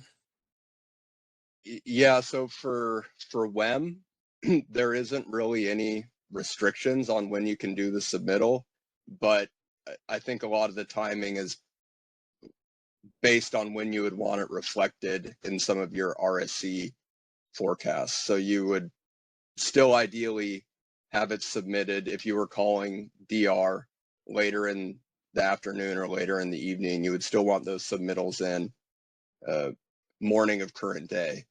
But I think some of it depends on kind of the goal. If you want to make sure that they're reflected in the forecast that's used for RSE, you have to make sure to get them in prior to when those RSE advisories and RSE bindings happen. Okay. Yep. Thanks. That makes sense. And then just in terms of design, have you contemplated if we were to submit, or an entity were to submit a value or values early in the day, and then something changes to where those values need to be updated, of how that would work, I guess, mechanically under the API design?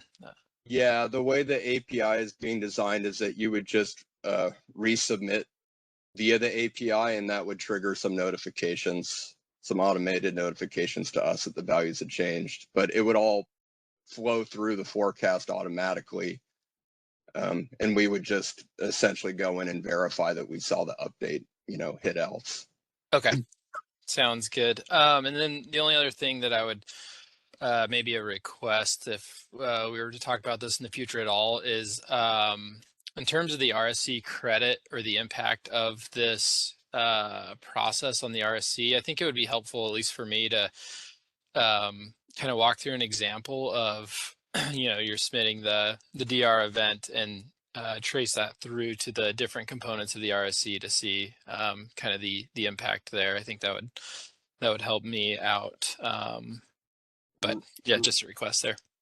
Right, yeah, and that's something we can walk through maybe at one of the next meetings, and we can have some folks that maybe are a little bit more of the RSC subject matter experts speak to some of that. But one of the things that I'll point out is that the way the process is designed now, it's an either or. So you either get credit via a reduction to the demand forecast, or you could get credit on the supply side via the RSC BAOP adjustment.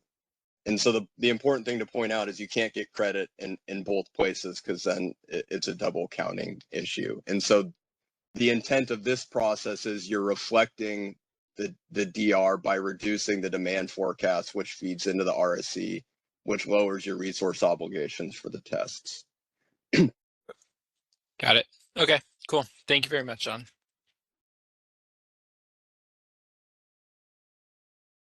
Okay, And I'm not seeing any other. No, I'm not seeing any other questions at this time. Okay, let's go to the next slide. So just noting some other potential future enhancements to the DR load forecast adjustment process, and some of this is going to be enabled by having the API process available. And this, the DEMI stakeholder group, is also a good forum and a good opportunity to hear some more feedback if there's other items that we should add to this list.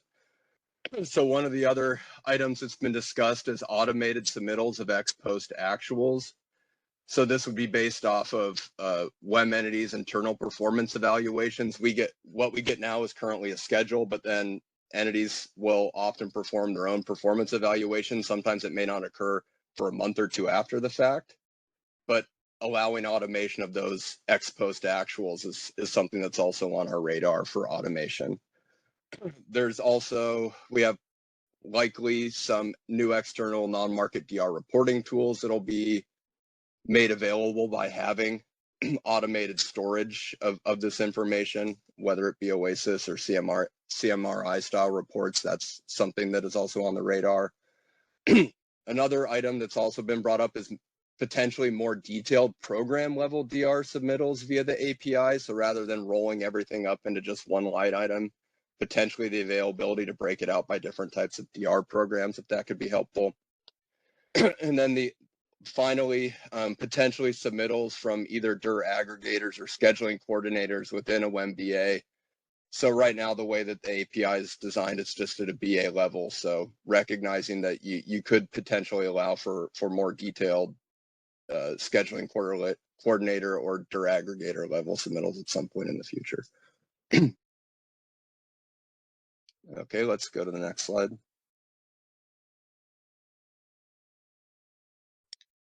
So this is just going to walk through some of the mechanics in a little bit more detail about how the demand response load forecast adjustment process works.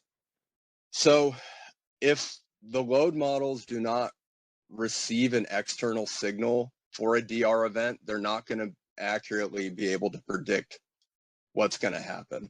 And so they require an external signal, and this graphic here is helping to illustrate that point where we had a recent DR event from an entity, and so the actuals are represented on the blue line, and then the green line is, we call it reconstituted, so we essentially take the DR schedule and add it back to the actual, so it's a counterfactual.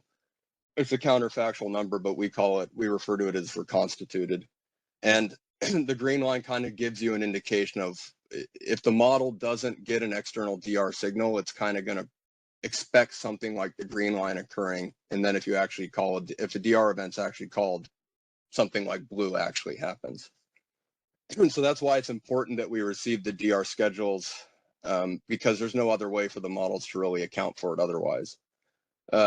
This is a separate point, but it's also important. The other reason why we like to factor in the DR schedules into our load actuals and why we like to reconstitute is it's beneficial for model training, and it helps the models ensure a good relationship with key input variables, mainly weather. And it also helps to ensure that the models don't start, predicting a demand response event when one isn't actually called or scheduled, which could be a risk if an entity was frequently calling demand response events on hot days.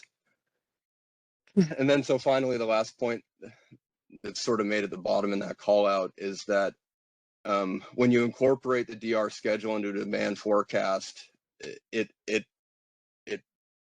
reduces the demand forecast that is fed into the RSC. And so it's beneficial for the RSC in lowering your resource obligations via the reduction to the demand forecast. So there's the RSC benefit to it as well too when you reflect the schedule into the demand forecast. Next slide, please.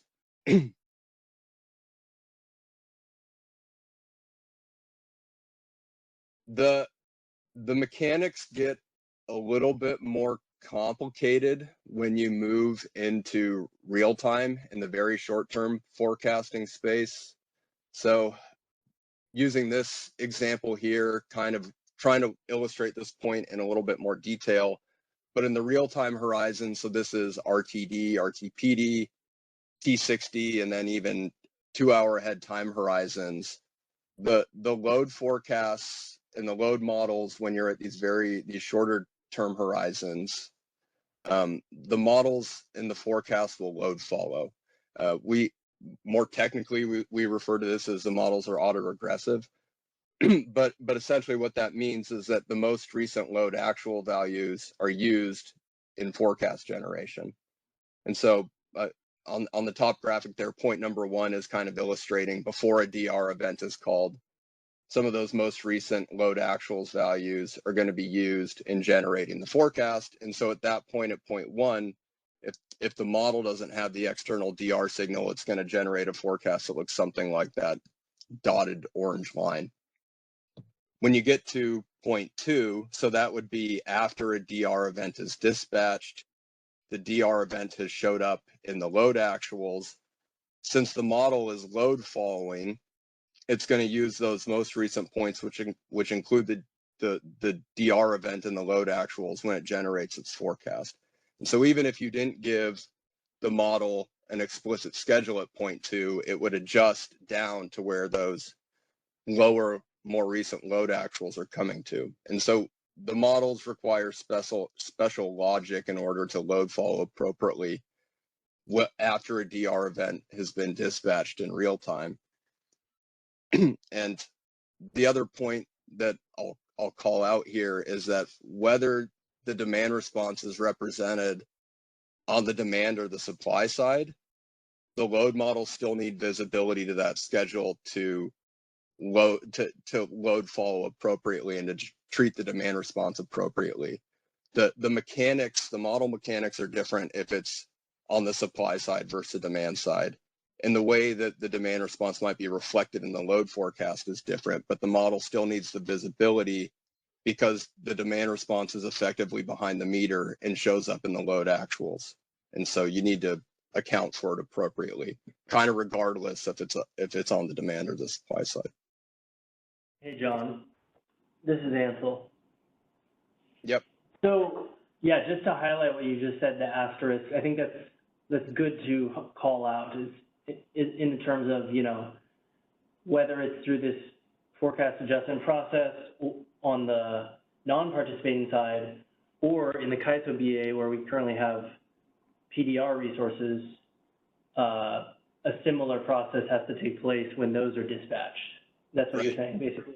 Yeah. Right. Okay. Yeah. So if it's economically dispatched by the market, the models still get a signal. It's just the way that they get that signal. It's different. It's from market schedules instead of a schedule from a BA or a MBA. Right. Okay. Thank you. Okay, let's keep going.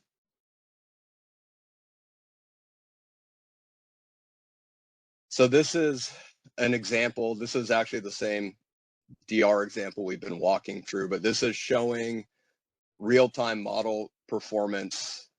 One of the models that does include the DR load forecast adjustment, which is on the left, and then a model that doesn't include the DR load forecast adjustment on the right.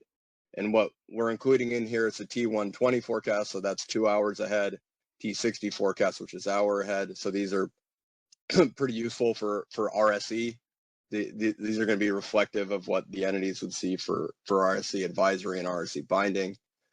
You can see that the forecast that includes the DR adjustment on the left does a much better job getting the magnitude, timing of the DR event, both in the T120 and the T60, and then also the return after the DR event has concluded. The model on the right, where essentially, you know, the biggest difference here is that the model on the right doesn't include any external signal from the DR event. You can see that it doesn't, it's prior to the DR event kicking off, it's load following, and so it's forecasting too high. It doesn't pick up the DR signal, and then once the event is over, it kind of inappropriately sort of adjusts down to where the DR event was because of the load following. And so you just see when you include the signal into the model and the process works as planned, it results in a more accurate load forecast, but it's also going to result in a more beneficial demand forecast getting used for the RSC on the left versus on the right. Okay, let's go to the next slide.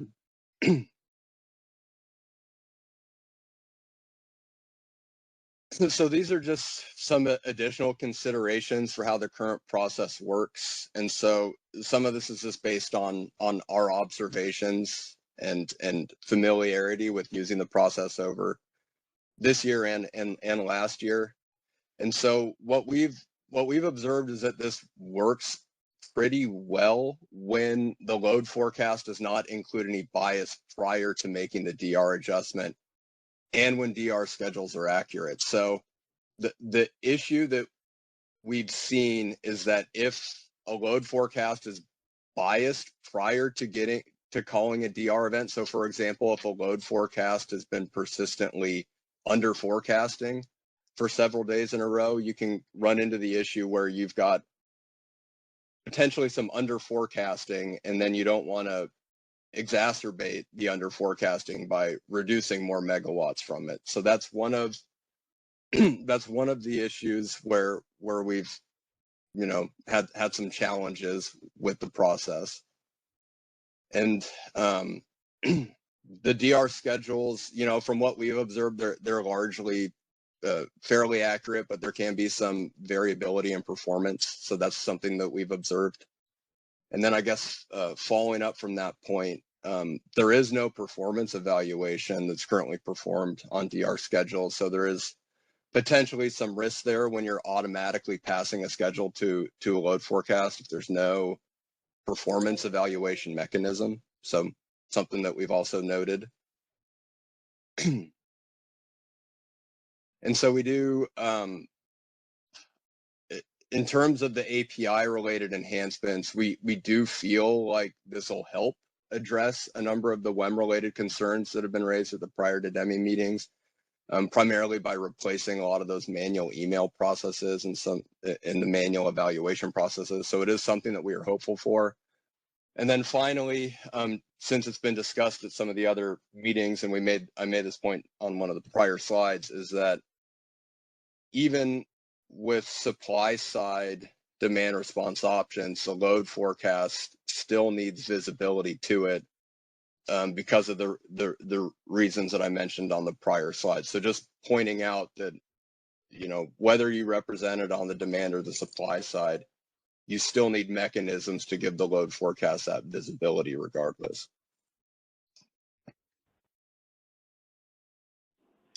Thank you, John. And I think, I mean, that is a really key point, right? Because we talk about the optionalities, but it is all feeding in. So I appreciate you driving that point home, but also just sharing the upcoming process and enhancements, and really good conversation here. I want to open it up for stakeholders. Do we have any questions for John on the load forecast adjustment process? So it looks like we do have, Kamaya, go ahead. Thank you very much.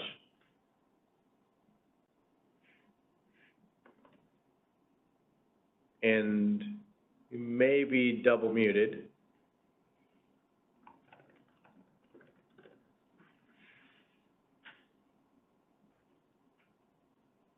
If you're speaking, Kamaya, you might be double muted.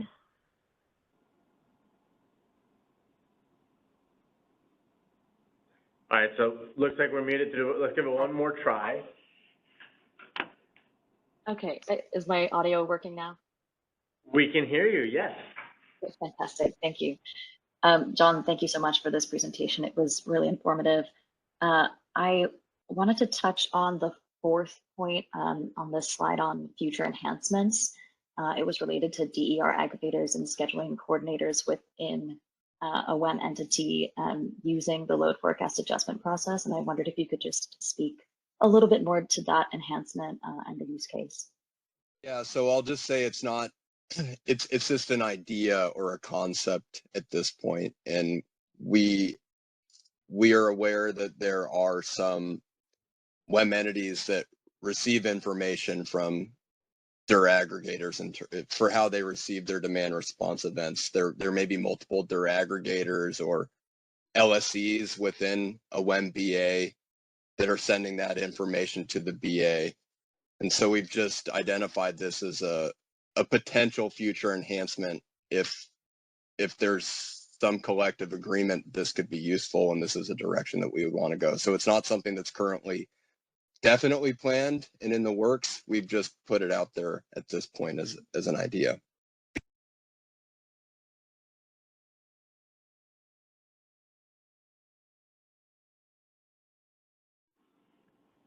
Thank you, John.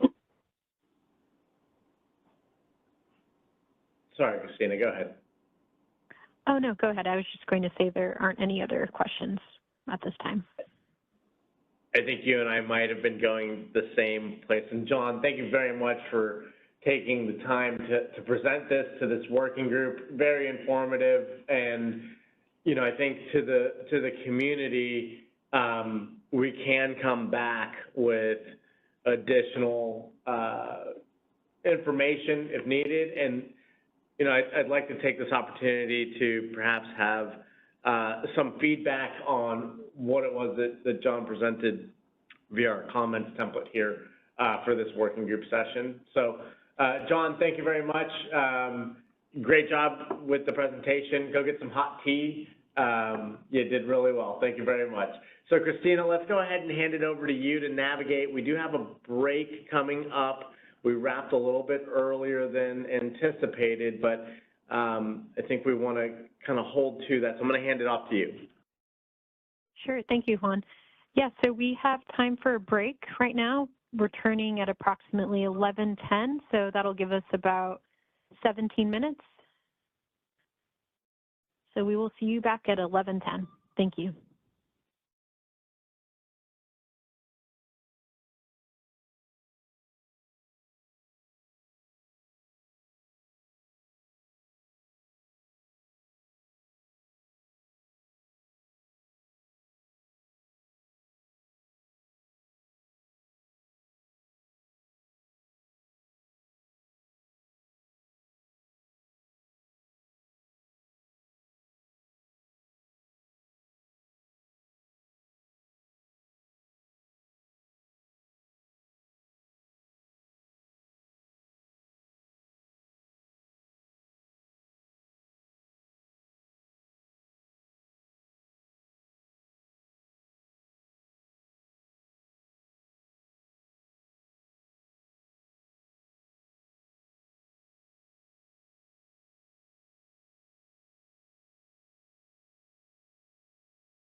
Hi, everyone. Welcome back from the break. We will now be getting started again, and we will hear from Ansel Lundberg regarding proxy demand resource overview.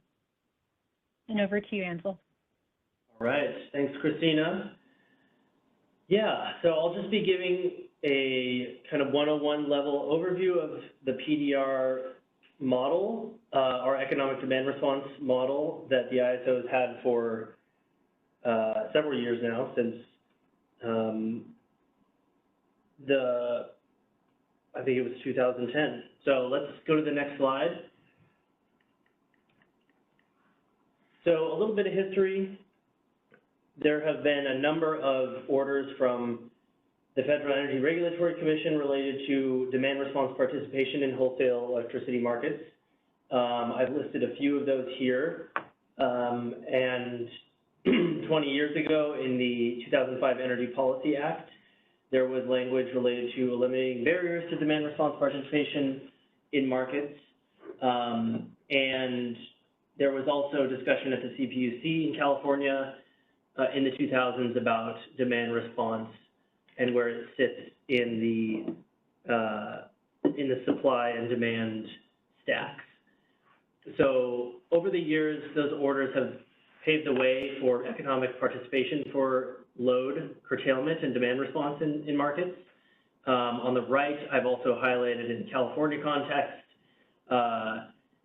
the load shift goals for the state of California, established several years ago, and the yellow box there highlights what is captured by resources that are aggregated into proxy demand resources for load shift.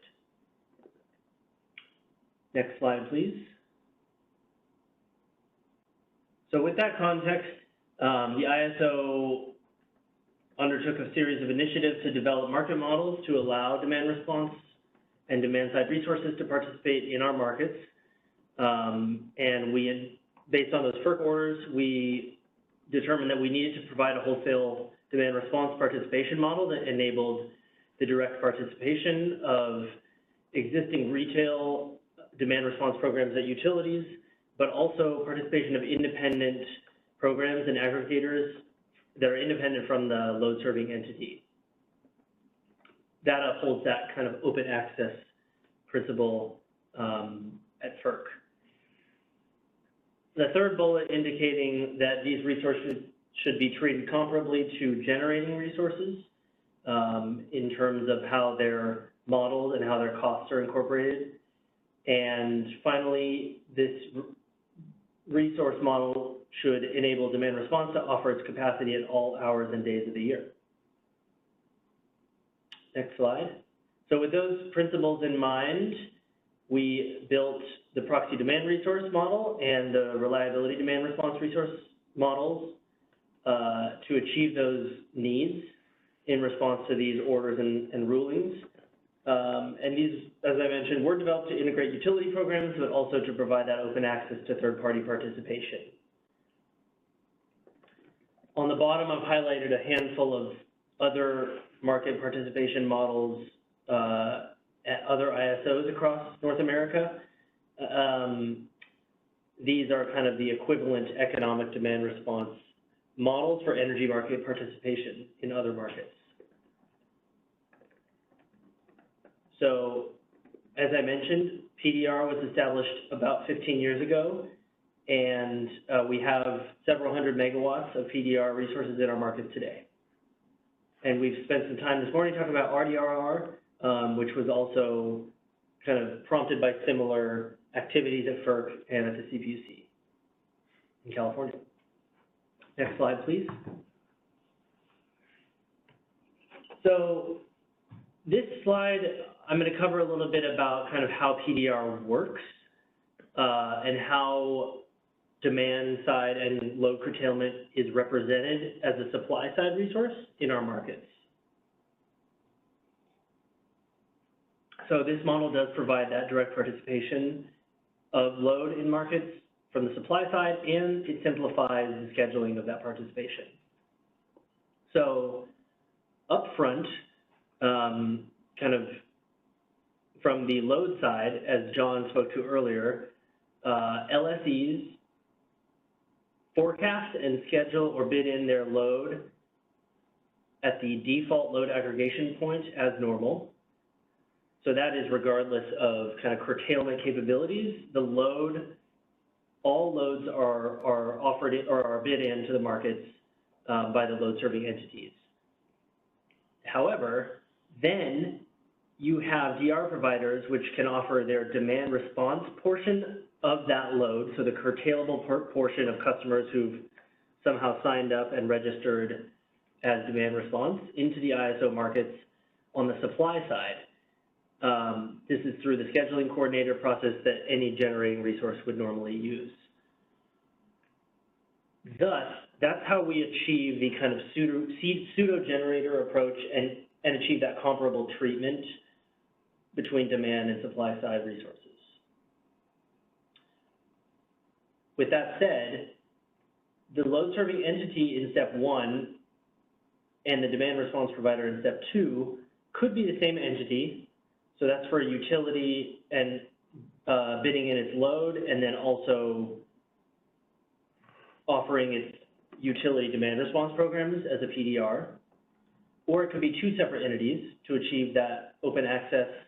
The utility would be bidding in its load at the LSE role, and then a third party would be the demand response provider and potentially also the scheduling coordinator for that aggregation.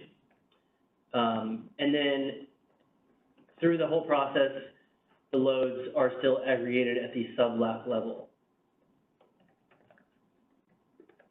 And that allows us to reconcile the demand response curtailed load as a supply side resource while still making sure that loads are served to meet the LSE's needs. So that is kind of this graphic that you see on the right, which is indicating that the demand response provider is responsible for the curtailment portion of the LSE's load at the DLAP level that is bid in as normal. This is an interesting framework, but it's how we've achieved economic DR participation. I think there is, as I highlighted during John's presentation, this requires sort of a 2-step between the load forecasting and serving the load, but also reflecting demand response schedules and events. Let's go to the next slide.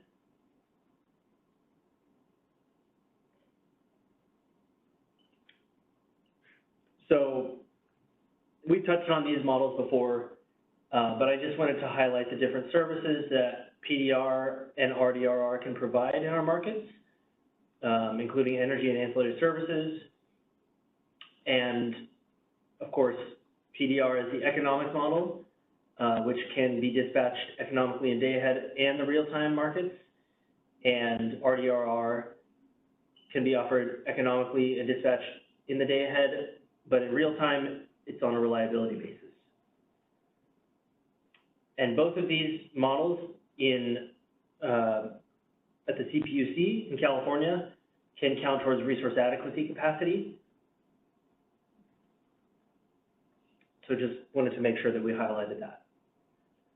And finally, we have one more slide. Let's go to the next slide, just touching on the registration process. So we've talked about this, I believe, in the PEMS, in the performance evaluation methodology portion of the working group problem statement discussion about the registration process. So we have a sort of well-developed registration process through our demand response registration system that allows the interplay between the utility distribution company and the load serving entity, who sort of own the customers and have their locations at the customer site meter. And then this allows a verification process to make sure that the demand response provider is sort of reconciling those customers with their elements of their aggregation. So this registration system allows the demand response provider to create these locations for their aggregated customers, and those are reviewed by the LSEs and utility distribution companies. And then from there, through that registration process, then the new resource process takes place. And this can also be done kind of on a rolling basis. Our registration system is very dynamic as far as allowing additions of new customers to an aggregation and removal of customers who have left. So we've really pushed to make that system efficient and be able to be updated frequently. That's all I have for PDR 101. So now that we're on the same page, I'll hand it back to you, Juan. I think we can take any questions or we can move on to stakeholder presentations. Yeah, no, I appreciate that, Ansel. Let's go ahead and move to I believe the next slide is just a placeholder slide. So before we move on to our two stakeholder presentations, any questions on anything that was just covered there by Ansel? So Callie, I see your hand. Let's go ahead and unmute Callie, please. Yes, I really appreciate your presentation. Juan, I'm not sure if this is a good point to raise this, so feel free to tell me to hold on and wait till after the stakeholder presentations. But there is one aspect of the PDR model that we raised 2 years ago in another policy effort, and that's their ability to bid above the soft offer cap of $1,000 under certain conditions. All other resource types are able to reflect costs above $1,000 under certain conditions except PDR. And the CAISO at that time kind of was focused on storage, addressing the same issue for storage, and they deferred PDR to this effort. So I just wanted to raise that here to make sure that is still on the CAISO's radar. It is within scope of this effort because as the current bidding rules exist today, what happens is PDR actually ends up getting dispatched first and prematurely prior to those net load peak hours when they're actually really needed because they can't bid above 1,000 when everyone else does. So they end up being lower in the bid stack. And that obviously is, I think, a suboptimal use of those resource types. So again, Juan, feel free to tell me to hold off on raising that. I just wasn't sure when a good time would be to bring that topic up. No, Callie, I appreciate you raising that. Definitely not a situation in which to hold off. That was part of PFE, so I recall those conversations with you pretty vividly. We did explicitly cite some PDR characteristics as part of that. So I do think that this is part of the, I do think this is the appropriate place to raise that. We appreciate you raising that. And we can carry on that conversation here in this working group. Okay, great. Good to hear. Thanks. You got it. Yeah, and on that note, we can raise other sort of PDR-related problem statements as well after the stakeholder presentations before we wrap up today. So if folks have other statements or open items to throw into the pool, we can hear those as they come. So absolutely. Yep. All right, let's see. So it looks like we do have a question in the chat. I have a question about load flexibility. So this is Ben Peters from US Solar. I have a question about load flexibility. I understand that the CEC is evaluating distribution connected front of the meter resources as load modifiers. Well, I understand this is for demand response resources. I do not see where the front of the meter DG resources are being evaluated relative to this topic. Ansel, any thoughts there? Or Jill? I think this one gets us into a little bit of our jurisdictional principle that we discussed early on. Sure. Yeah, I don't have too much conversation other than points, other than we do have a market participation model that does recognize in front of the meter resources, the distributed energy resource aggregation. So that is, we haven't heard any problem statements with regard to the use of that for in front of the meter resources. I'm not exactly sure the reference to the CEC as a load modifier.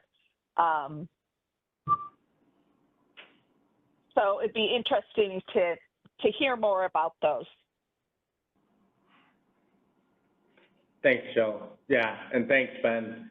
I think, early on in the process, we did talk about one of the principles that we'd be viewing things through being understanding of respecting, different jurisdictions, whether that be, say, CEC and CAISO, whether that be LRA-specific information for PEMS. So we'd love to maybe hear a little bit more from you on that, and to the extent that we have the ability to take a look at that through the lens of the CAISO tariff, we can absolutely discuss it here. I'm not sure if you want to jump off of, if you want to raise your hand, hopefully that answered your question there. Okay, do we have any other questions or comments here?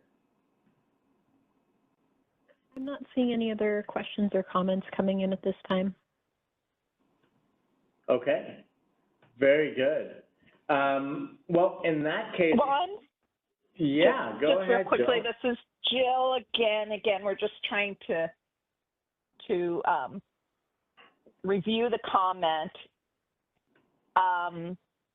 If this is being considered by the CEC for use as a load modifier within their load forecasting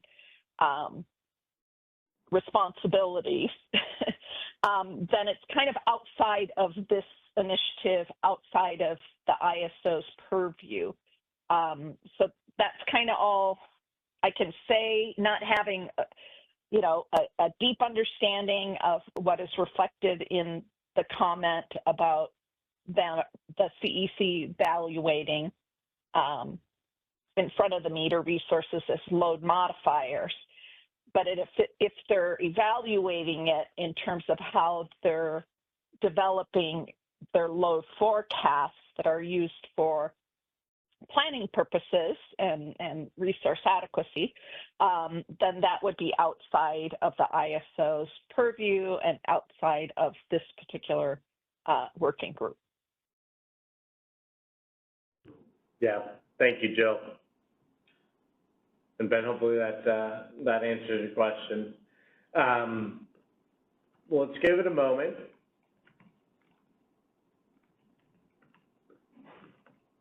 Okay, I'm not seeing anything else. Christina, are you seeing any other hands or comments? I am not seeing any other hands or comments at this time. Okay, thank you. Let's go ahead and move on to the next slide. And at this time, I'd like to go ahead and hand this off to Colin. Let's get you, there you go. So thank you very much for presenting at this working group. Let's go ahead and give you the floor. Thanks, Lon. Hi, everyone. My name is Colin Smith. I'm the Regulatory Affairs Manager for LEAP, one of the logos on the first slide. I'll be presenting this presentation on behalf of Renew Home and the California Efficiency and Demand Management Council as well. But in this presentation, I'll be going deeper on a particular challenge that currently exists within the PDR model, which is that exports from behind the meter resources are currently not counted towards performance in the PDR framework. So if you jump to the next slide, I can get into some more of the specifics. So starting with the problem statement, because I know we're in the problem formation phase of this process. The problem as we see it is that limiting load reductions to non-negative values at each location does not accurately or completely reflect the reliability contribution of customers with behind the meter generating resources. It's a very wordy statement. There's a lot to unpack there. I'll be unpacking it throughout this presentation, so no worries. But just to start quickly about what I'm talking about when I'm talking about behind the meter generating resources. These are essentially resources that can send power back to the grid rather than just reduce load at the site. But things like solar photovoltaics that are mounted on people's roofs, behind the meter storage located in their homes or at their premises, solar and storage combined systems, or electric vehicles that can send power back to the grid via V2G capability. And so some scenarios where you might imagine this becomes a problem is situations where, for example, a behind the meter storage system has more capacity than it needs to zero out the site load. It can export that energy back to the grid, but currently that export capacity would not be counted towards performance. It would not be compensated for that. Similarly, there are situations where load reductions from other enabling technologies, things like smart thermostats that actually reduce load, aren't counted accurately because they coincide with a period where that customer is exporting energy back to the grid. And I'll get more and go into more detail about both of these potential scenarios later in the presentation. But first, let's jump to the next slide, and I'll give you a bit more of context on how things work in PDR today. So currently, PDR can undercount load reductions at the subloop level because even though PDR performance is measured as an aggregation of load reductions from a number of different meters, the actual load reductions are measured at the meter level. And any exported energy or negative net load at that meter is not counted towards performance. So let's walk through an example. And I apologize, there's a good amount of math on this slide, but I'll take it slow. So let's imagine that you have a PDR resource made up of 3 locations, 3 meters. The first location, pretty simple, it has a pre-event load of 5 kilowatts. During the demand response event, it drops to 3 kilowatts. That's a 2 kilowatt reduction in load. It registers a performance of 2 kilowatts. Similarly, the third location, it starts at 4 kilowatts. It drops load to 2 kilowatts. That's a 2 kilowatt load drop, 2 kilowatts worth of performance compensating the market. However, let's say the second location has some sort of device that can export power back to the grid. Its pre-event load might be 3 kilowatts. Its load during the event is negative 2 kilowatts because it's exporting power back to the grid. However, its performance as counted in the market cannot go past 0. It does not count that negative load. And so the load reduction, it would only be counted at 3 kilowatts. It would only be credited for 3 kilowatts worth of performance, even though its actual load drop was measured at the sublap level with 5 kilowatts. So let's say you aggregate those 3 locations up, you move from left to right on the slide, you go to this table on the right that looks at the aggregate level performance. Currently, as counted at the meter, the load reduction would be registered at 7 kilowatts by the market. Pre-event load of 12 kilowatts, you have a post-event load or event load as counted at the meter at 5 kilowatts. The market registers 7 kilowatts load performance. But if you actually measured the load reduction that this resource was providing at the sublab level, it would be even larger than that. It would start at 12 kilowatts, but it would drop load at the sublab down to 3 kilowatts because an extra 2 kilowatts of exports would be counted at the sublab, would register at the sublab as an additional 2 kilowatts of reduced load. And so the measured reduction, the performance that this resource is actually providing at the sublab level is 9 kilowatts. But under the current model, the current framework, it would only be compensated for 7 kilowatts worth of load reduction. Now, if we jump to the next slide, we can see kind of like what the problem this ends up creating. Because currently, as a result, customers are not compensated for their exports back to the grid under the PDR framework. This reduces the DER capacity available to CAISO in 2 ways. First, the capacity that participating customers can export is not offered to the CAISO market because customers aren't compensated for it. As a result, the exports that these customers can provide to provide extra capacity to the grid is not visible or dispatchable by CAISO because it's not offered into the market. Separately, demand response providers have a harder time incentivizing customers with exporting load to participate in the wholesale market because the full value of their resources is not compensated and therefore the value to them is lower. This leads to a situation in which DER capacity that's otherwise available to participate in the market is sidelined, and instead DERs are optimized around retail rates, not actual grid needs or market signals. So that's the situation that we see happening today. And in the next slide, I have some details about, exactly, what the size of this problem is. So if we jump to that, we can start putting some numbers to sort of like theoretical discussion that we've been having up till now. Because crediting exports is a critical step to unlocking behind the meter battery capacity in California. Because batteries have significantly more capacity than they are nominating.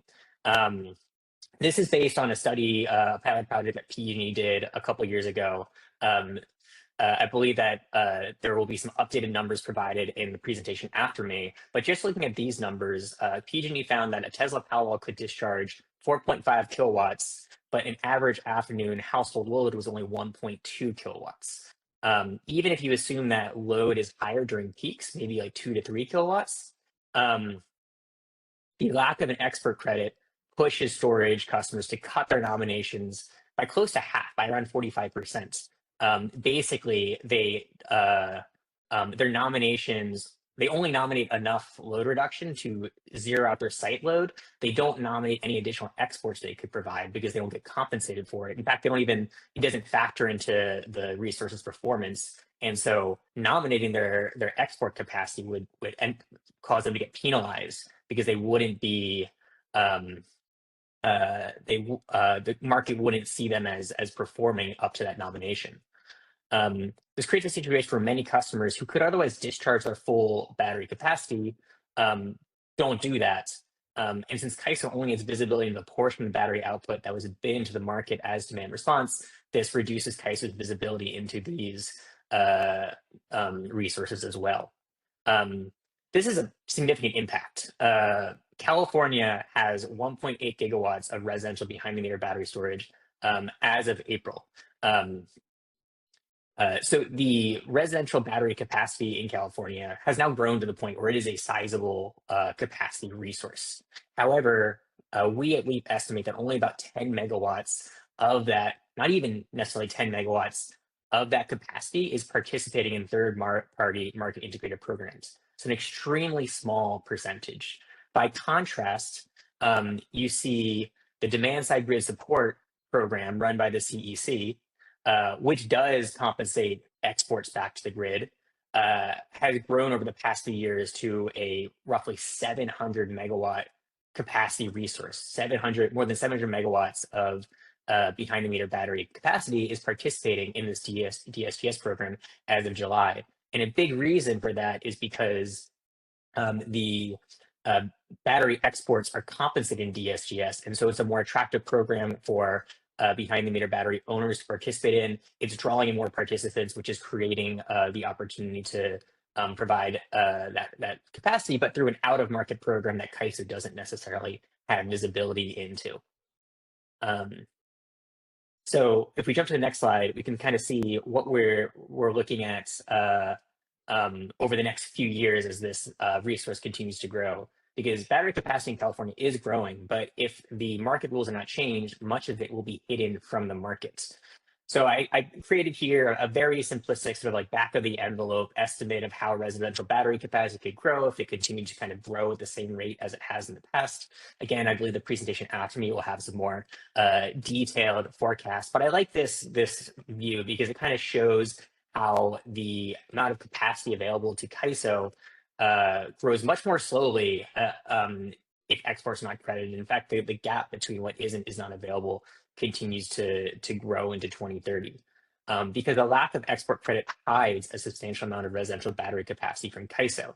For example, in 2025, even if all residential batteries participated in RA, roughly 820 megawatts of that participation of that capacity would be hidden for the market, would not be dispatchable by CAISO, which is a massive resource to not have access to simply because you don't have a way to measure or compensate it. Projecting out to 2030, this hidden capacity is likely to grow to at least 1.3 gigawatts. But you kind of see there on the graph on the left, the capacity available to CAISO with exports credited is significantly higher in 2030 than the purple line, the capacity that would be available without exports. And that that availability, those two lines are going to continue to diverge as the resource continues to grow. And this is just looking at residential behind the meter batteries. California also has 14 gigawatts of commercial and industrial storage installed as of April. And it's targeting 5 million zero emission cars by 2030, most of which will likely be electric.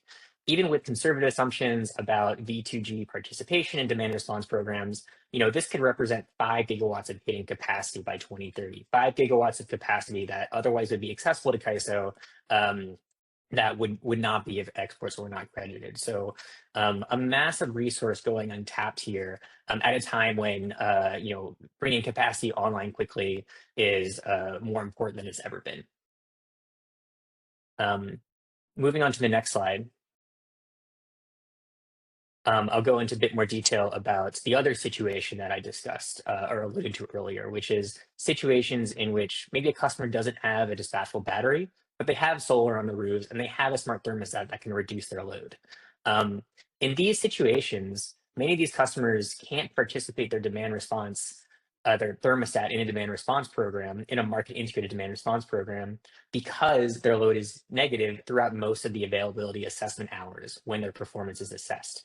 For reference, the availability assessment hours, they vary a little bit, but they're 5 to 9 p.m. in the summer. These are the hours when demand response customers participating in the market need to be available in order to respond to grid events. However, that's not possible for customers with smart thermostats and solar for the most part. This graph here is a load curve that's from a number of LEAP customers participating through LEAP's programs who have smart thermostats, but also have solar. And you can see their load is negative for large portions of the day. It in fact doesn't become positive on most days until like 7 or 8 p.m. at night, more than halfway through the period where their demand response performance is assessed. What that means is that if a customer has the ability to incrementally reduce their load even further using their smart thermostat and thereby, reduce load on the grid at large, they effectively can't do that because most of that performance won't register as performance. Their performance calculation is basically floored at 0. And so if their load reduces from like -2 to -3, from 5 to 7, because they're using their smart thermostat to reduce their load, none of that incremental load reduction would be demonstrated to the market and customers would not be compensated for it. This effectively means that these customers can't participate in market integrated demand response. And this isn't, a niche issue. Renew Home estimates that 23% of demand response participants and 30% of smart device users have solar. So we're coming up on, a third of customers with devices that can allow them to reduce load on demand, not being able to participate in demand response in the CAISO marketplace because of how their demand reduction is measured. Jumping to the next slide, we can kind of see that this is already starting to show up in existing smart thermostat programs where solar and thermostat capacity is being undercounted. Data from a PG&E smart thermostat pilot from a couple of years ago showed that if you include exports in performance calculations of smart thermostat customers, their average performance is higher than if you exclude exports. If you compare the two columns, kind of in the middle of the graph, the left and the right, you see the one on the right, which includes exports, is across the board higher than the one on the left. Similarly, an SCE program from a couple of years ago also found that excluding exports essentially undercounted smart thermostat demand response performance, particularly in hour ending 17 or around 5, 6 p.m. when the customer's solar is exporting or customer solar energy is exporting the most, which is understandable.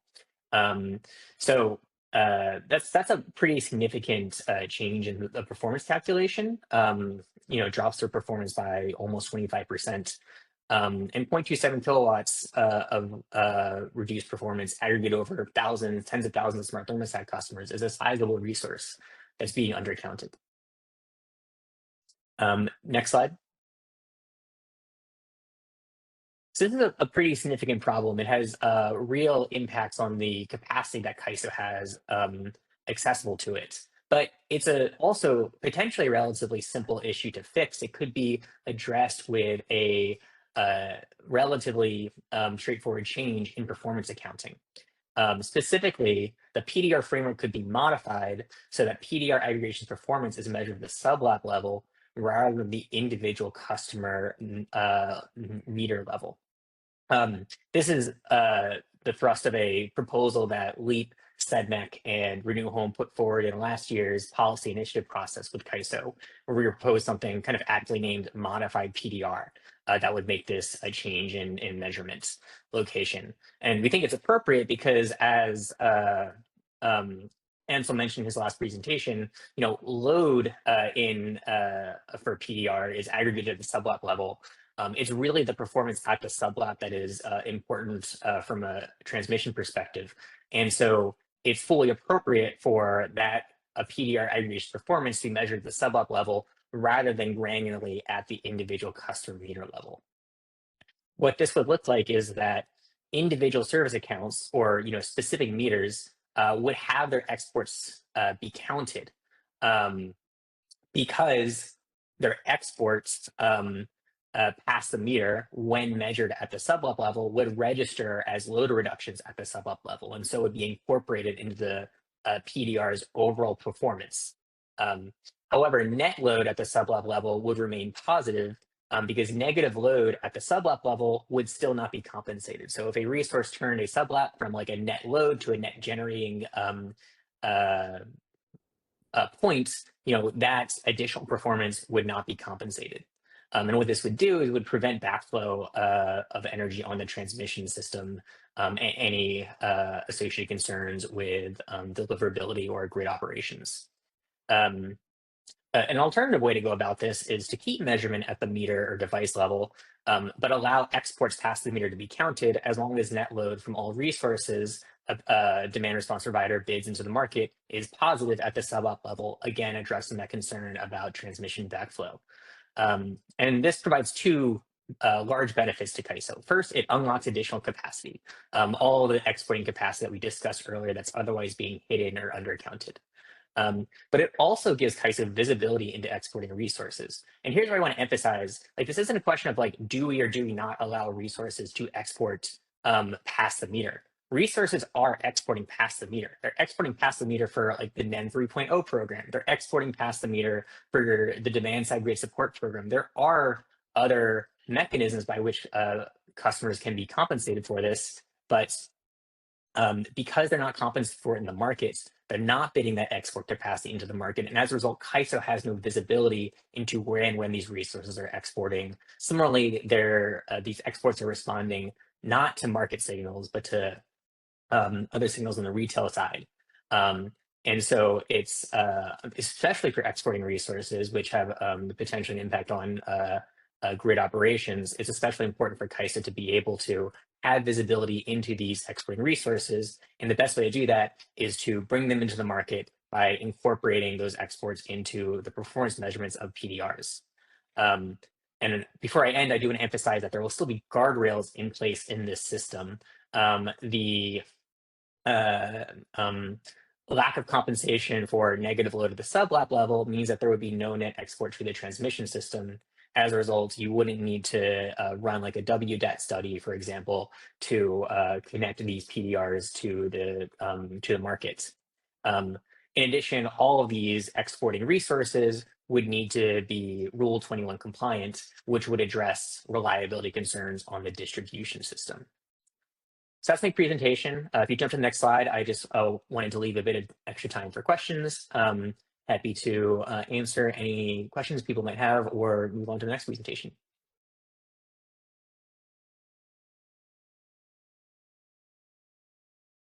I'm not seeing any questions coming in at this moment. Juan or Jill, did you want to comment on anything?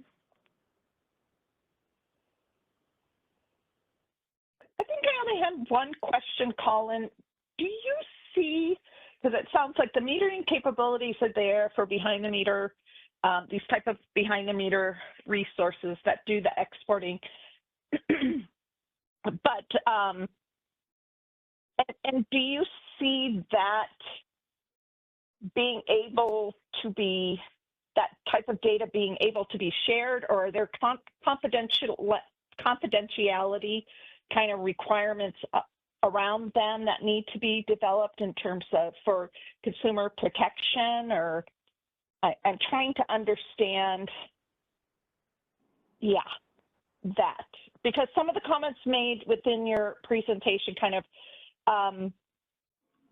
opened my eyes to, particularly on the comments you're making on the smart thermostats. I mean, we do recognize behind the meter resources separately, their impact on demand reductions, and that, let's say for a smart thermostat, you could remove that impact. If you had that data, you could remove that impact and effectively determine the smart thermostat's influence on the curtailment. I think you could get to that if you if that data, because we do have methodologies that allows for the behind the meter resources to be removed, and it could be accurately reflected as to those particular devices' impact on the overall curtailment.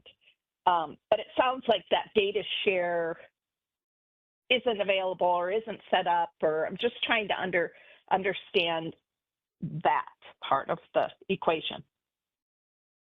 I think that's accurate, right? Like you could also solve that challenge with smart thermostat and solar customers by, for example, measuring the smart thermostat's load reduction directly through some sort of device level measurement structure, which has been discussed earlier in this previously in this working group, actually. So there are other ways to sort of like back out that calculation. I think that if there was a greater ability to measure the load reduction or the response of all types of devices at the device level rather than at the meter level, that would solve a number of different issues, including the one I described here. But I wanted to highlight it here because it's also a problem that can be solved by moving the point at which you measure PDR performance from the meter level to the subwatt level. I'd say the primary reason for implementing something like this would probably be to allow behind the meter batteries to provide their full capacity to the grid. But in doing so, you also address this other issue with solar and smart thermostat customers not being compensated correctly or not being measured correctly. And you can do so without getting into some of the occasionally sticky challenges of backing out the contribution of a single device from a whole home load, which I know that there is some ability to do. I don't know that the data is necessarily proprietary, though there might be some issues around that. I think it's more just it's an additional calculation that gets more complicated the more devices you're looking at. And I hope that answered your question. If there's any parts that I didn't address, please let me know. Okay. No, I think you answered it. I mean, there's a recognition that it could represent accurately, but it's just a different approach that is being desired. For sure. And I wouldn't even use the term desired, maybe. If we were able to measure smart thermostat load reductions at the device level, that would be great as well. We would love, we're basically, I mean, in the problem statement, in the interest of identifying problem statements, these are the problems that we see. There are multiple solutions to those problems, and we could discuss which one is best and which problems or which solutions create the greatest benefits overall. And Leap would be happy to move forward with any of them, providing to do address these problems. But I wanted to, in this presentation specifically, just start by highlighting the problems, and then at the very end present a potential solution that could solve both of those problems if it were implemented. But it's not necessarily saying that other solutions are less desired or less useful. Okay, great. Thank you for that, Colin. Colin, next up, we do have a raised hand from Erin Keel at QCells. Go ahead, Erin. This is Erin Weber Keel from QCells, the Director of Policy. I just want to thank Colin for his presentation and just echo from our perspective, you know, we're complete energy solutions providers in solar cell and modules, and this truly is an important problem to think about in this committee. This is a huge missed opportunity. Residential capacity obviously is key and available now and can be scaled quickly. So we agree with everything that LEAP has presented here, and we look forward to working with this committee moving forward as we try and tackle this challenge that exports from behind the meter are not counted towards capacity. You know, and I think it's really worth emphasizing, right? Like, these resources are available now, they can be scaled quickly. So the fact that CAISO doesn't have visibility into these resources, I think is something that we're certainly thankful we're addressing at this point in time. So appreciate it.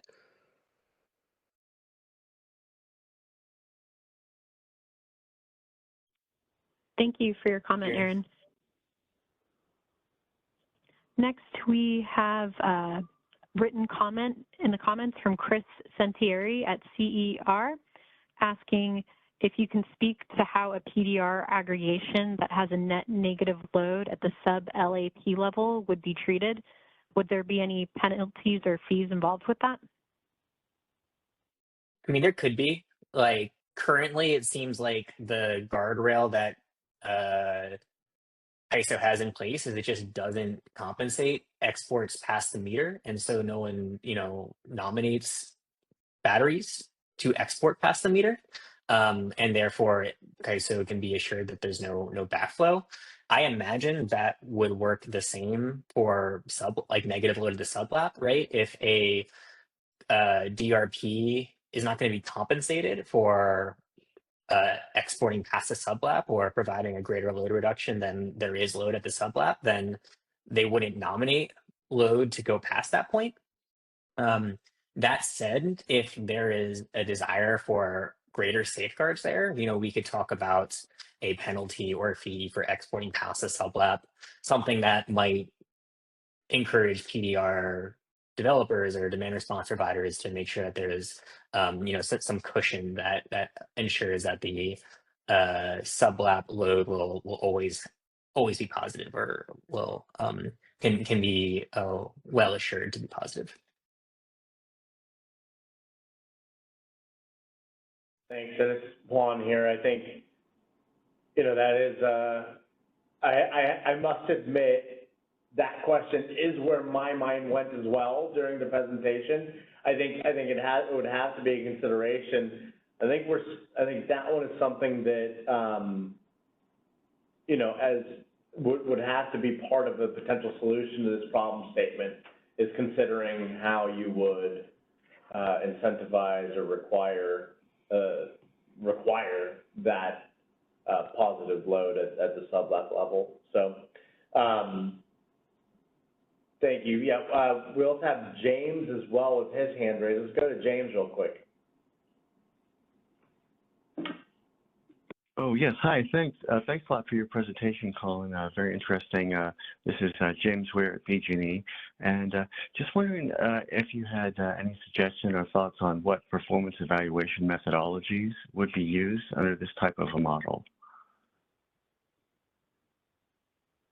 We're imagining, I guess, 5 and 10 or 10 and 10, which is what, you know, the majority of devices use today. And, you know, that would work pretty well with measurements at the sublap level rather than the meter level.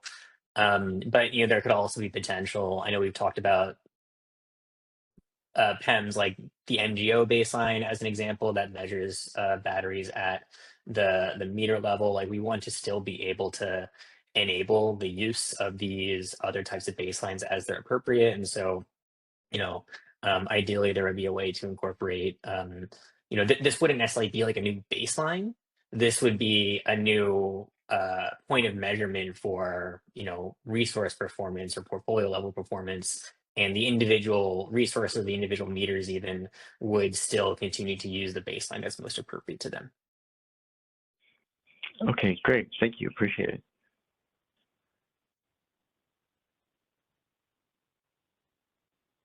And I'm not seeing any other hands raised or any other questions coming in at this time.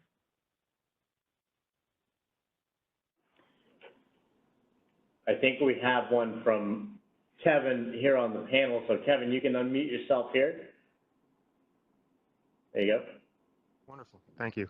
Kevin Joyce with Tesla. I wanted to jump in and revisit the earlier conversation. Jill, your question about using data from devices potentially in the home to back out a certain response to understand other responses within the premise. I absolutely love the way you're thinking there, and you know, agree that that kind of approach is viable. I think it's going to be necessary for device level participation, which has the potential to drastically improve participation in these kinds of programs, market integrated programs with DERs. To address your question specifically on this point, though, with the thermostats and the solar, you asked the question of, well, effectively, can we just get access to what that solar is doing so that we can back it out? You know, of course, there isn't practically the mechanism to share that customer data for that solar, as you implied, is a little bit challenging because that's not necessarily a CAISO participating resource on its own. But I do see the potential for resources that are incented to participate in CAISO programs, that it can be, and this is common practice, can be included in the terms of participation in that program that provides value, that the data is shared. So while we can't assume that every dynamic resource in the home is going to be a data feed that's available to the CAISO for doing the kinds of calculations that you're talking about, in many cases it will for participating resources.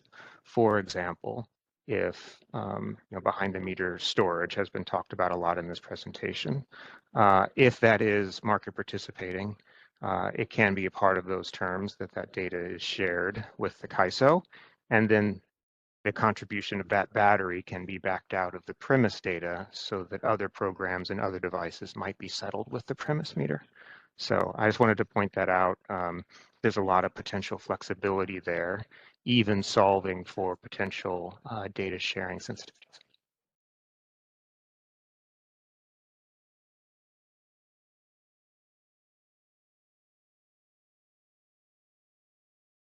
We do also have a hand raised from Kamaya from Voltus. Go ahead, Kamaya.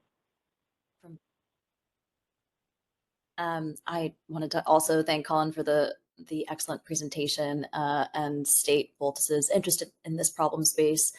Colin and others have talked a lot about the invisible capacity, basically, and how existing installations and projected installations, a big part of that will be hidden from CAISO if this problem is not addressed. I also wanted to add that with market dynamics, finding a way to credit that export will increase projections for new battery installations and change the economics such that even more capacity will be available to the system than simply what already exists and is projected under current dynamics.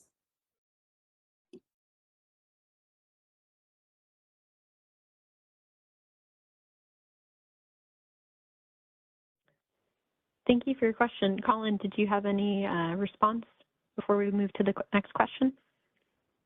No, just thank you, Kamaya, for your support. Fully agree with everything you said. Thank you. For the next question, we received a written question from John Kitchen at PG&E asking, how does the baseline methodology apply when customers also have batteries? How do you ensure your baseline is not looking at a day a battery was charging or discharging, and which would impact the baseline? So this baseline methodology, well, first, not necessarily baseline methodology, but this, modified PDR approach would certainly be designed to apply to customers that have batteries, because they are the ones who, would benefit most from the ability to have their exports back to the grid compensated.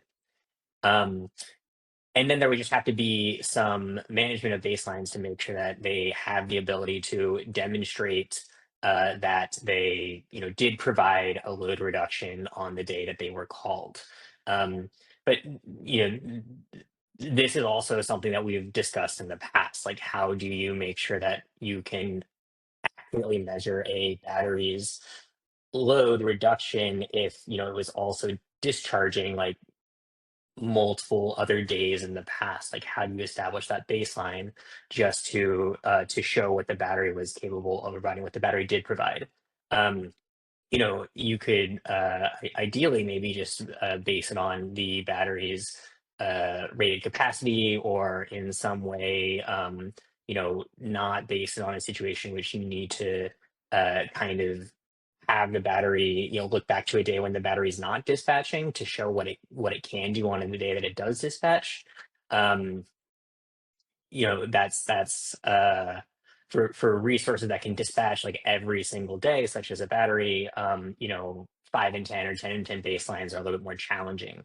And we talked a couple sessions ago about how the MGO baseline sort of has a way around that if a battery is dispatching in an event so frequently that there's not enough days to establish like a baseline, that its baseline would be treated as 0, which seems like a logical way to kind of go about addressing that challenge. But in order for a battery to participate in the current paradigm using like a 5 and 10 or a 10 and 10 baseline, there would just have to be 5 days or so in which the battery does not discharge, and so you can use those days as the days that it use those days to establish the baseline to measure its performance when it does discharge. Thank you, Colin. We do also have one more hand raised by Thomas Lee from Durapi. Go ahead, Thomas. Thomas Lee from Durapi. Thanks for the presentation, Colin. Appreciate it, and also agree with your points there. A couple of comments to the previous question about baselines and battery discharge. I think this is one opportunity to use device data, because if you do have information about what that battery has done in the past, then you can model that and include that in the baseline and differentiate it from other devices on that site. And also echoing Kevin from Tesla, his comments about device data in programs. This is, yes, commonplace.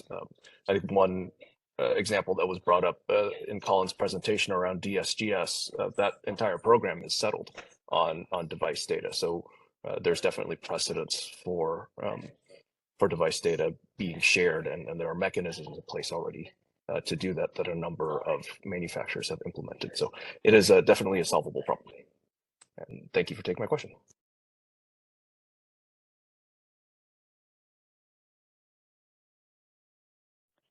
Thank you. Colin, did you have any final thoughts before we move on? No, I appreciated Thomas's input there. I do think there's a lot still to discuss, but I appreciate all the questions, and yeah, excited for the rest of the presentations. Thank you. And we did actually just receive one more comment in the chat from Helen Lowe from SMUD. She's wondering how you prevent intentional and unintentional arbitrage between the device and the retail rate/grid for device level approach. Would it be possible to provide more context on the type of action you're considering here, Helen?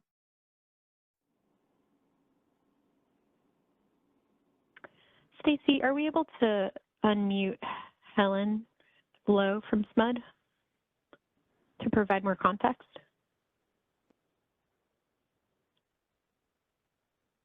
Go ahead, Helen.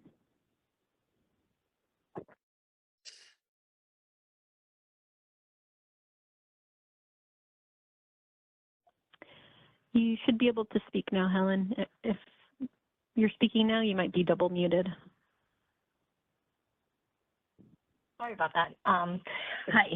So I'm still thinking through it for myself to understand it better. So if it doesn't make sense, it probably might not. Okay. So I'm wondering if so imagine if there's a device and it participates in a program, okay, and it's an aggregator, and the program itself will kind of manage in a way where its value will be optimized, right, and based on the grid signal. So, and then you have the delta between the retail rate, which going to be more static and less spiky. So then there's a difference in rates. Does that make sense? So then I still need to think through it. So so basically, then they would just move in opposite directions. So I'm still thinking through it. So maybe I should park it. So I'm kind of thinking along that line. If we decouple the device from the meter, so when is it not net? When is it double counting and when is arbitraging? Because of the price differential between the retail rate, which I consume, I'm thinking, oh no, it's cheaper for me to consume, but because my retail rate won't capture the wholesale spike, right? The scarcity event. And then I have the device that's like, okay, I'm just going to consume in my meter and export on my, so I'm just arbitraging the price difference. But the impact to the grid is, will be, not that great because the net impact will be the same. Like you would expect a net reduction, but it's not happening. Does it make sense? So I'm kind of thinking through. Yeah, so it sounds like maybe there's sort of two types of signals that a battery can respond to. It can either respond to the retail rate signal, like, discharge when prices are high and charge when prices are low, or it can respond to like a market event where the grid is stretched and CAISO sends a signal that load needs to be reduced to, prevent a blackout or something of that matter. Maybe somewhat some bias here because it's a CAISO working group, but I would argue that the market signal is a more important one to respond to because it's the one that's actually reflective of the conditions of the system. I'm thinking more of like, hey, I'm consuming more, right? So I'm consuming more because so that my battery can export more. Because if you're measuring the battery, then the net impact is like you didn't contribute anything because you consume more. You just arbitraging the price differential between the retail rate and what you're getting for participating. Yeah, so it seems like these two situations, like the two price signals would work in tandem there then, because you would want, like the customer would charge their battery so they can respond to a market signal, but you wouldn't want them to charge in a time of day where they would be exacerbating the load on the grid. And so the price arbitrage, like the retail rates would, if they're on a time of use rate, would push them to charge during off-peak hours when there is spare capacity on the grid. And so even if they're charging more to make sure they can like discharge during a market event, maybe they're charging like overnight or early in the morning when there is spare capacity on the grid to meet that demand, and that's reflected in the fact that prices are lower during those periods, and so that would be the period the customer would charge. So you're talking in the context of EV? If that's the case, I have a following questions because I was thinking more of a battery. You just maximize, your optionalities basically and price differentials. And then if you're talking about EV, the other question I have in my head is like EV moves. So the impact, meaning I don't necessarily always charge at home. I could charge at somebody else's home and, Yeah, I mean, mobile batteries are a bit harder to pin down. The hope would be that if they're incentivized to always charge off peak, then I guess that they're charging at home or at work, it wouldn't matter from a system perspective. It might matter from a distribution level perspective. But ultimately, that is like a challenge with EVs that we're not able to solve with this particular mechanism. This would encourage them to export power back to the grid at times when that power is needed by the grid, but it wouldn't allow us to control like what location they actually charged at. Okay, thank you so much. I still need to, like I said, I'm still formulating and trying to understand it for myself. So if it doesn't make sense, there's a good chance maybe it doesn't. Well, thank you for your response. Not for me, I'm saying Yeah, my no own problem. thinking. Yeah. Thank you. Okay. Colin, thank you very much. I think we're going to have a great presentation, and we're definitely going to be bringing back, I think, a good conversation at the following session after we've had an opportunity to all kind of digest this. So really appreciate your time in putting that together.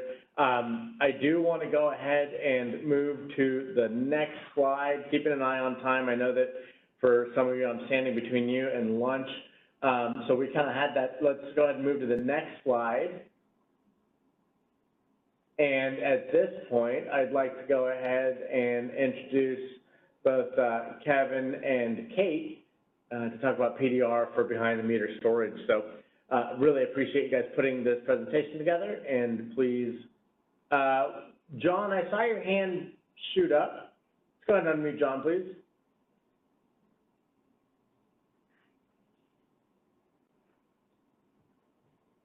Hello, can you hear me? Unmuted. Yeah. We can. John, go ahead. Oh, looks like you put your hand back down. All right, let's go ahead and unmute John. There we go. Go ahead, Are you able to hear me now? We are. All right, sorry. I am presenting on behalf of CalSA. I know you had said Kate, and I didn't want you trying to unmute her, and I apologize. Can we move John Hart up to panelist, please? There we go. And John, you are now able to toggle that mute and unmute off, and the floor is yours. Thank you. All right, thank you very much. Really appreciate it. I'm John Hart, Director of Policy at CalSA. I worked with Kevin, who is at Tesla, and also Sunrun. They're not able to make it today. We put this together. A lot of what, or some of what we're going to say is going to echo the presentation. So really appreciate Colin and your group for what you put together. If we could go to the next slide. I want to start by first calling out, so we are really looking at more narrowly within PDR, looking at behind the meter energy storage, which for the most part is batteries. I know PDR applies to more than just batteries, but that's more or less the narrow lens that we're looking at this with, but want to make that clear that we're not, we are not talking about thermostats necessarily. However, all types of DERs, impact how a single site might work. I want to then call out just what's happening in the market right now. With batteries, behind the meter batteries, there's over 2,500 megawatts of behind the meter batteries, both residential and non-residential, currently installed in California, which is greater than Diablo Canyon. So just want to call out the amount of capacity that already exists. More than half of new PV systems being installed are being installed with batteries. So that's up from just 20% in 2023. Companies like Sunrun, Tesla, others are installing most or nearly all of their new solar systems with batteries. So want to first call out that there's significant capacity already. This is growing, and there's a huge opportunity to use these resources to participate in the CAISO markets. Of that 2,500 megawatts currently installed, very little is able to participate in the market. The two different items we are going to discuss today, we see as the lowest hanging fruit and most impactful. If we were to make these changes, this would have the biggest impact immediately in opening up the door for much more capacity of behind the meter storage to participate in the CAISO market. If we could go to the next slide. Showing now, this is the last couple of years of behind the meter battery interconnections. This is taken from the IOU's interconnection data that they publish quarterly. So looking at the growth of behind the meter storage, just in the last year, there has been more than 50 megawatts of battery capacity installed each month. The last quarter, we've had over 80 megawatts installed each month. The Energy Commission's currently forecasting that by 2040, there will be roughly 6 gigawatts worth of behind the meter storage. We think that's an underestimate. If the current trend of even just 50 megawatts per month were to continue, we'd have over 9 gigawatts of storage online in 2040. So we think this is going to continue to grow, and again, significant capacity there. And the next slide, just to drive this home a little bit more, DSGS was mentioned. Want to call out option 3 within DSGS, which was designed specifically for behind the meter batteries. It's also now open to, option 3 is open to bidirectional EV chargers. But this option was designed specifically with the needs of batteries in mind.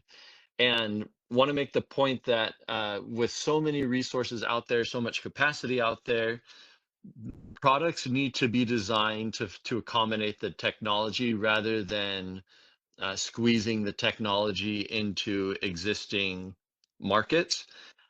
Given that these are aggregated thousands, tens of thousands of systems, and the way that they operate, they do reduce load, but they also export. How do you meter, monitor them, report that data, calculate load reduction, and so forth, needs to be taken into consideration when you're working with, again, tens of thousands of aggregated resources. So again, highlighting that when programs are designed with batteries, or not even just batteries, just the technologies with which you are working in mind, you can unlock significant capacity. Okay, with that in mind, going to the next slide, this is now getting into our problem statement. At the bottom of the slide, you see there's 2 main things we want to discuss today. The first, which Colin has done a great job of paving the way for this, is exports, net exports are excluded from the performance evaluation within PDR. You have to zero that out. And then currently there's no device level metering at the aggregate level. And again, when you're looking at thousands of resources and thousands of sites, having to how you're going to meter them and report that data is very important to not drive up costs and to be able to streamline it. A few things to call out with PDR. For the most part, behind the meter batteries that are participating in PDR are doing so because they are providing resource adequacy. And to provide RA, you have to participate in the CAISO market. The only real viable method and product for participating in the CAISO markets with behind the meter resources is through PDR. I know the DERP or DERA model was mentioned earlier, but that's unworkable so far for behind the meter resources. And we have to comply with the must offer obligation in order to provide RA. But that then gets into our first issue, if you go to the next slide, which is net exports are excluded from the performance evaluation.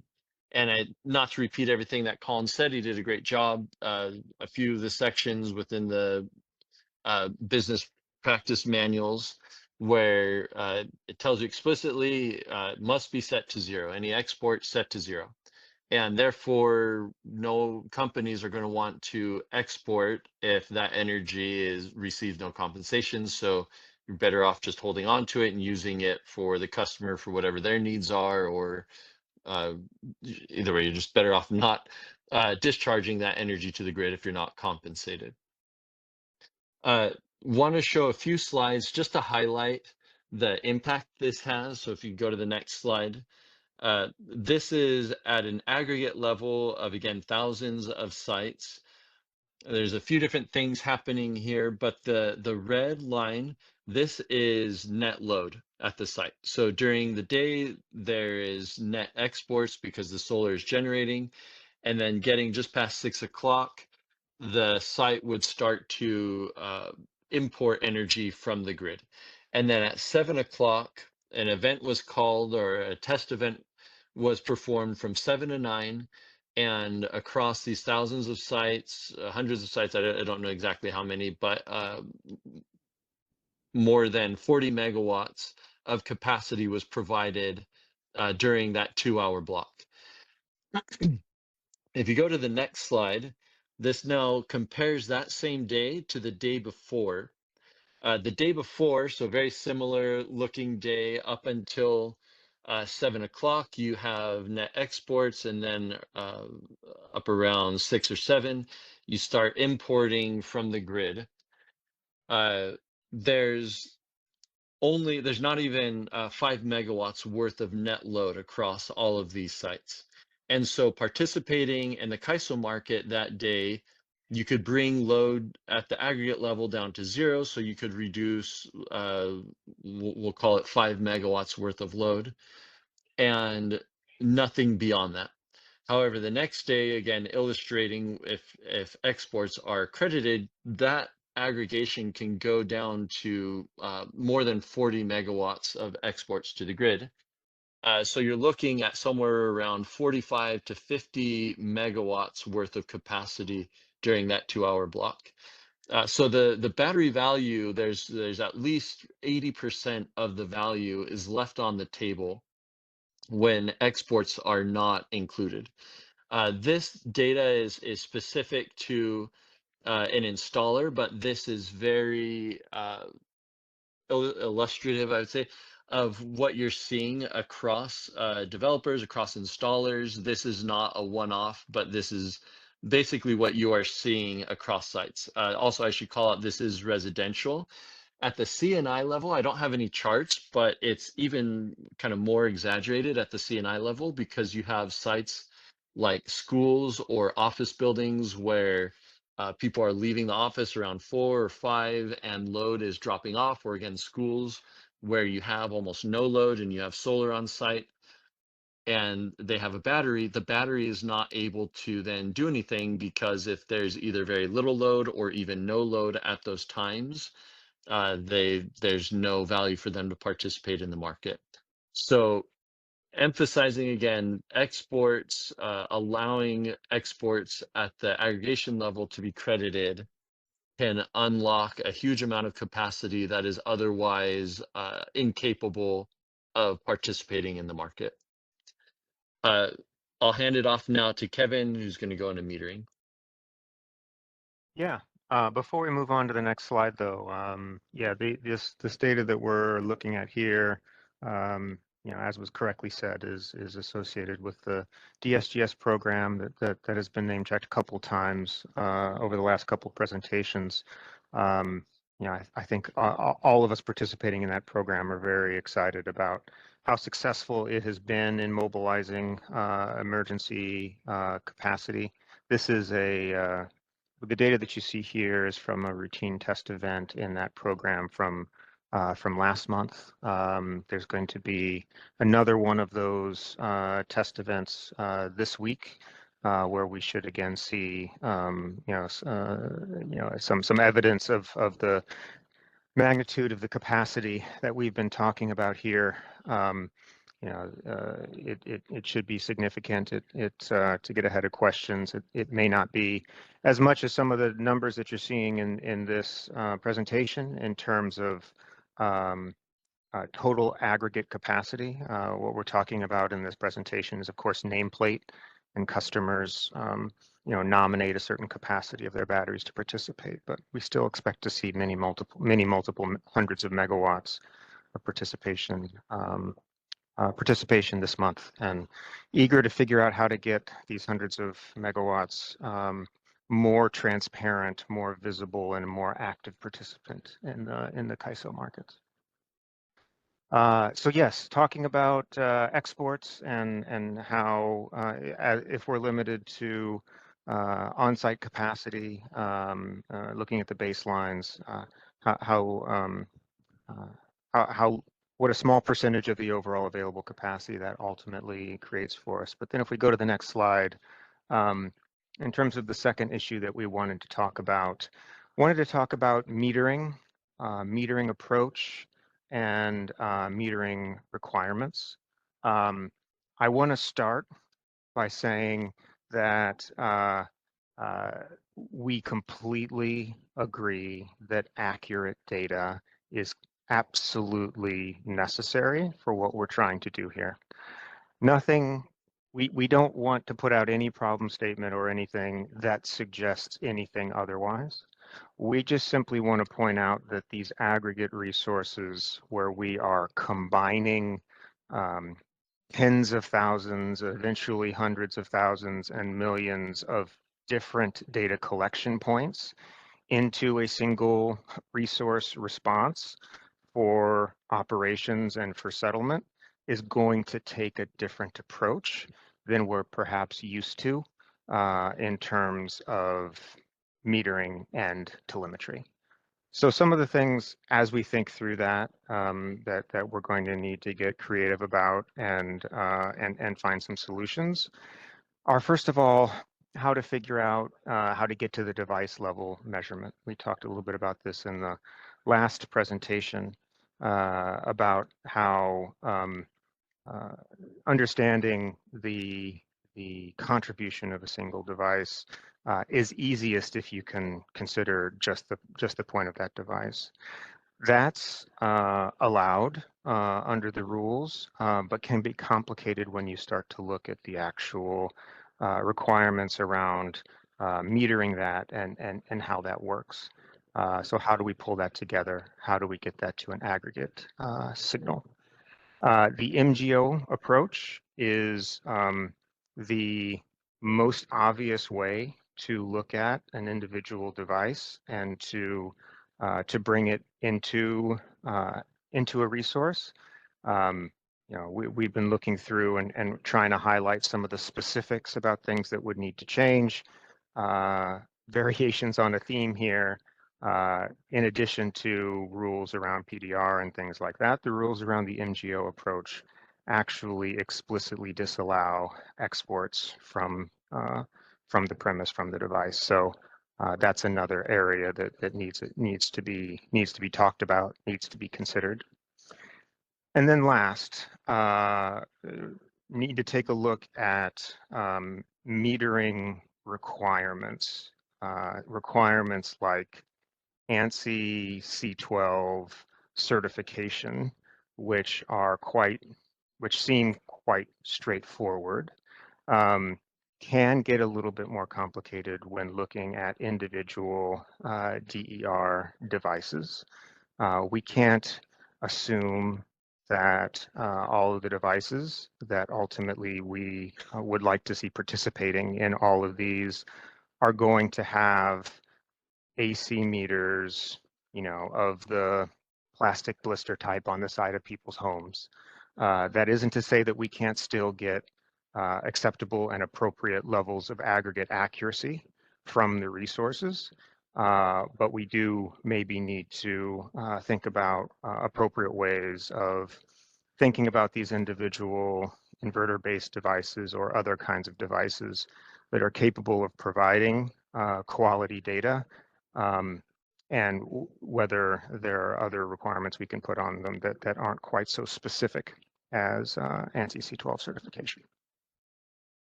That's the summary I think that we had. If you want to go to the next slide, we wanted to highlight the potential here to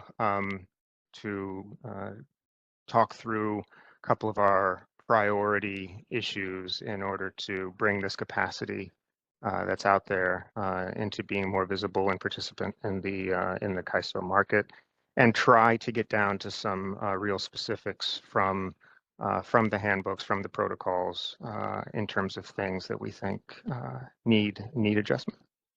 Any questions? Thank you, Kevin. And John, great presentation.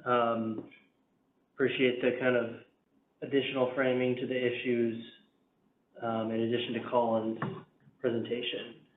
And I think I'll start off with a quick question. You know, so you, recognizing that, you know, we're talking about changes to the proxy demand resource model and the challenges with how it's currently constructed and its ability to represent exporting energy that may be permitted at the distribution level but not counted at the transmission level. And some of the framing that you guys shared in the beginning of the presentations was related to, you know, capacity accreditation, which of course is not part of CAISO's jurisdiction per se, but capacity resources shown to us are expected to have energy market participation. And so all that said, do you guys understand, just for my education, would there also require, would it be required to make a change also at the QC process at the Public Utilities Commission, as far as the load impact protocol studies, to account for this additional export energy as well? Do you know kind of, if we were to address this problem at the ISO, these problems that you guys have presented, would there also be kind of an additional step needed to modify the load impact protocol process? I think you're pointing out something that we would acknowledge, that the things that we're pointing out here are absolutely necessary, but perhaps not sufficient for unblocking what we want to talk about here.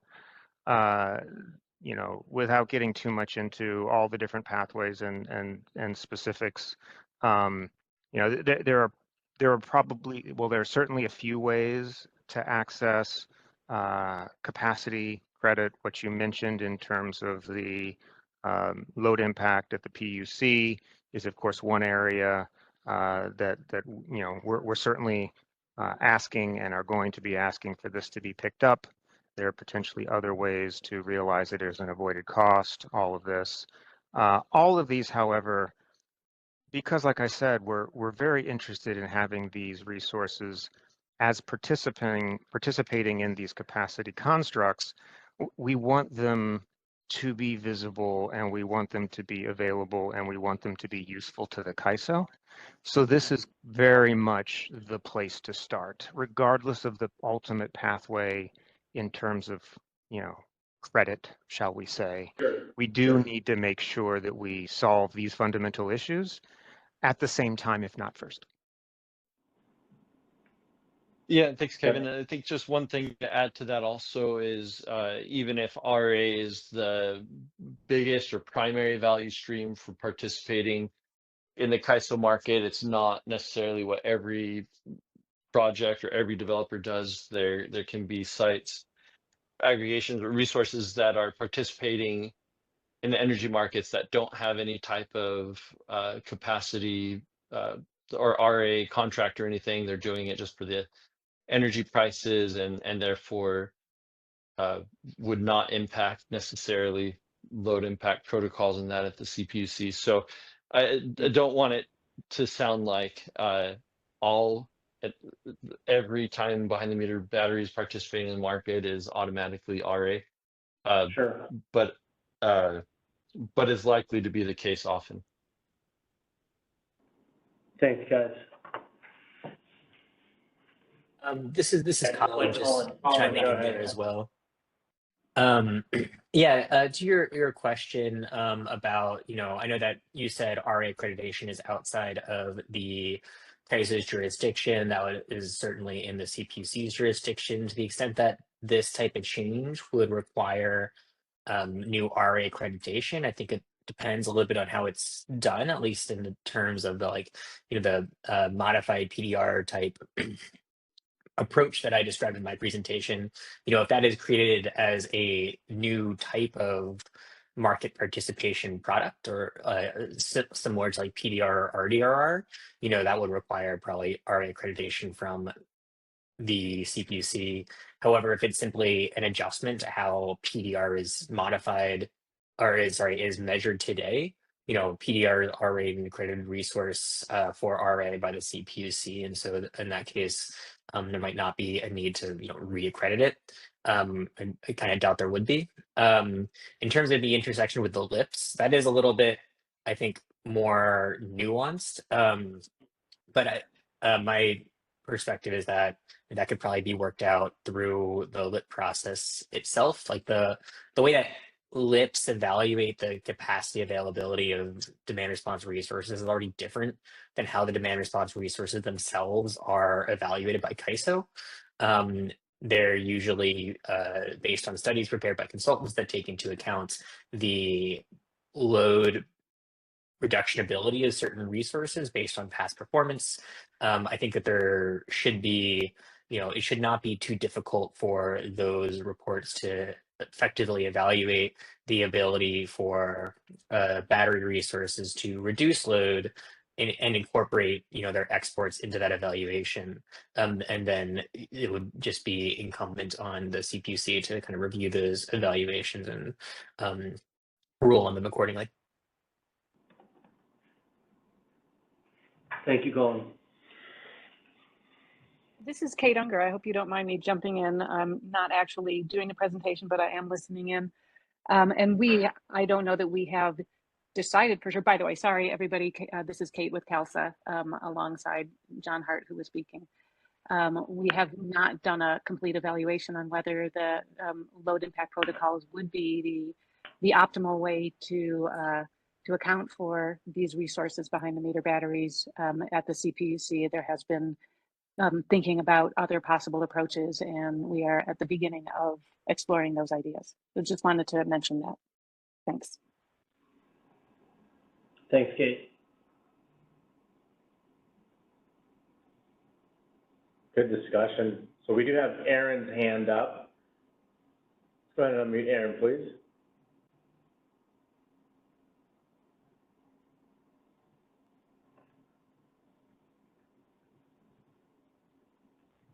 Hey, Erin again with Q-Cells. I just want to make a general comment similar to how we feel about Colin's presentation. We're CALSA members.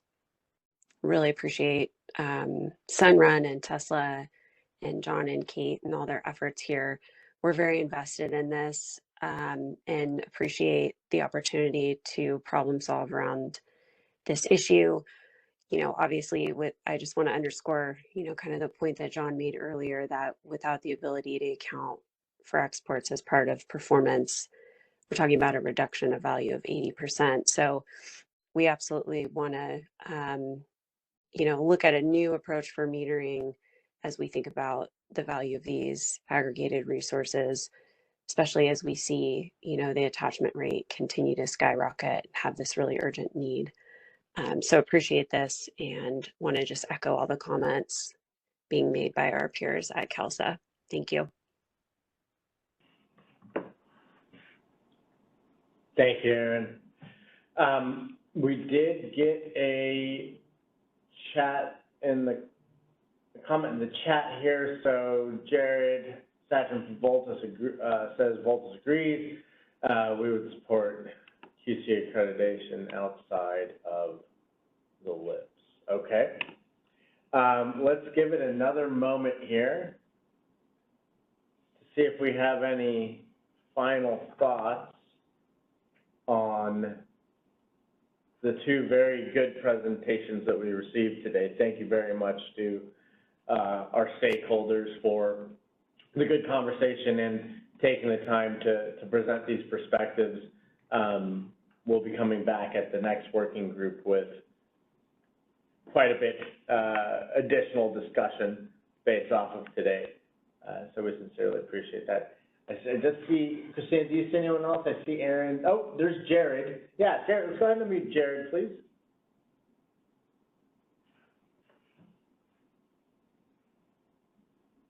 Can you hear me okay? We can. Go ahead. Yeah, this is Jared Satcham from Voltas. Thanks again. Great presentations here, and again for the forum. I was just curious if CAISO could share their perspective regarding the ANSI class C12 0.2% accuracy metering requirement. And it would just be interesting to get some feedback, I think, from the CAISO on this tension of sort of that, the inherent tension between achieving that metering accuracy class and the fact that we have this diffuse quantity of DERs in the field and this technological challenge of meeting the accuracy class. Just curious if you guys are able to share anything initially about your thoughts there and give us something to potentially respond to in our comments.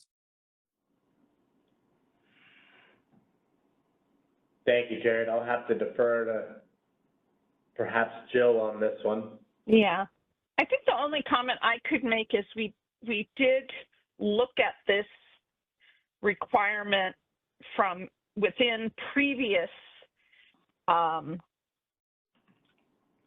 distributed energy resource policies. It kind of, it was always specific to attempting to recognize a sub-metered value, particularly behind the meter energy storage, that we could recognize a meter for sub-metering, but we kind of always defaulted to this requirement within our metering structure, because we were always looking for settlement quality meter data in which to settle energy. But we did provide deference to any other metering standard that we could identify or could be identified that goes outside of this particular standard, or recognizing, and I think there's been some efforts on electric vehicle metering, but not so much on the energy storage. So that was kind of like where we, provided some flexibility that if there are efforts to recognize this from a retail level settlement or other type of settlement, that we could take that type of standard on as well. But that was kind of the level of flexibility that we were able to institute into our policies when we did start talking about distributed energy resources. Now, one more comment. In our DERA, we have, again, left some flexibility open.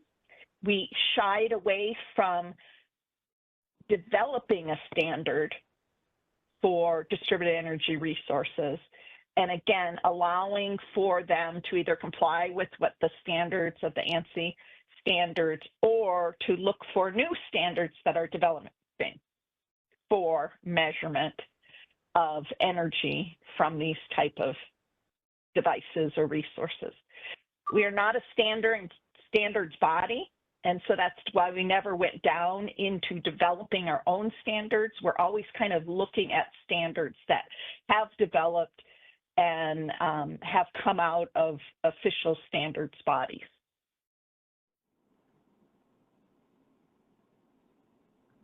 Hopefully that helps.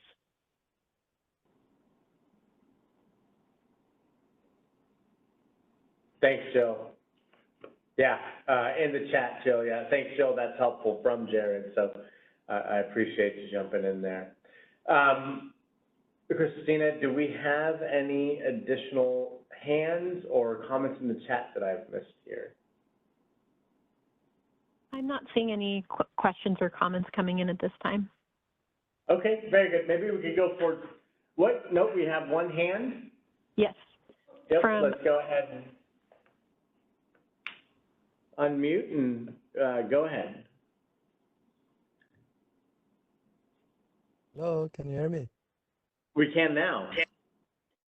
Thank you. This is Alok at the CEC. I just wanted to follow up on Colin's presentation and pose a question just for getting a response on the record. I mean, the proposal, of course, mirrors what Energy Division staff brainstormed about a few years ago.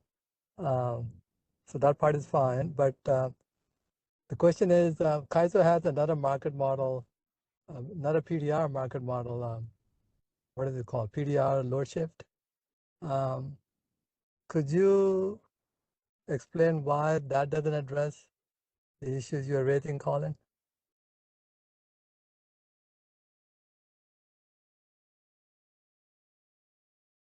Hello.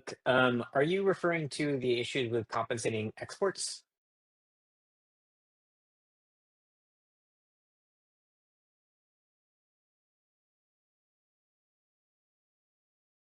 If we could go ahead and unmute Alok again. Yeah, thank you. Yeah, I mean, in terms of the problem statement that you're describing, wasn't PDR load shift intended to somehow specifically address problems around behind the meter storage participation in CAISO markets? So why did that not take traction? I probably have to go back and review the specifics of the PDR, I think it's PDR LSR model, but my understanding was that the prohibition on measuring negative load or measuring exports was built into the BPM and was sort of, I don't know if it was specific to a single baseline, or I think that the issues are brought up in different parts of CAISO regulations and rules. So, but a good thing for me to go back and double check so that we have all the information we need when we continue discussion next time. Thank you. And I have another follow-up. Is that okay to pursue that right now? Of course, not go about ahead. something about Jill, something that Jill brought up. Yes, Alok, please go ahead. So, Jill, you mentioned this openness to device level measurements and submeter and potentially other standards. And so just in the spirit of brainstorming,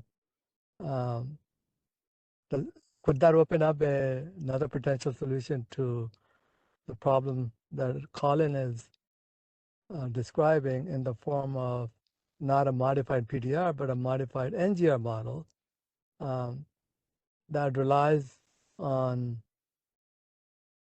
the storage inverters metering data, is compatible with Rule 21, and otherwise has features of PDR in terms of availability.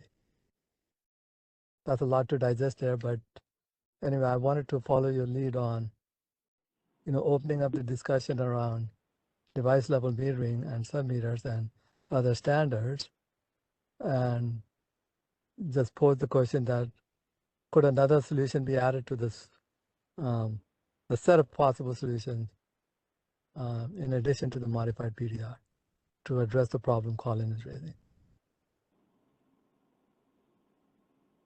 Yeah, Thank I you. think I can.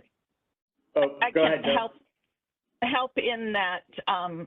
To clarify that PDR LSR is not a solution for the problem statement brought out about exclusion of exports. So under a PDR LSR, the same baseline methodologies apply for the generation component or the demand response, the proxy proxy gen portion of a load shift resource. All it introduced was the ability to consume demand for greater consumption at a negative price. But everything kind of on the reduction of, or the curtailment of load remained the same. So this problem would not, would exist under PDR LSR as well. On your question about NGR, once NGR, again, if you're just looking at NGR as a model, it is only in an individual non-generating resource, meaning one resource. It doesn't represent an aggregation of resources. So if you had one resource that's at 100 kW, or I think it went down to 100 kW, you could participate singularly. Once you move into an aggregated response over a sublap, then that moves you under, this is recognized under the Distributed Energy Resource Aggregation policy. So yes, that would be available, and yes, that looks at those resources in totality, inclusive of any type of generation. So if it's behind the meter and it's exporting, it would be inclusive of all of that. So yes, but there's other problem statements I think that would have to be addressed under if we were to consider distributed energy resource aggregations as the model that we should be pursuing for these type of resources.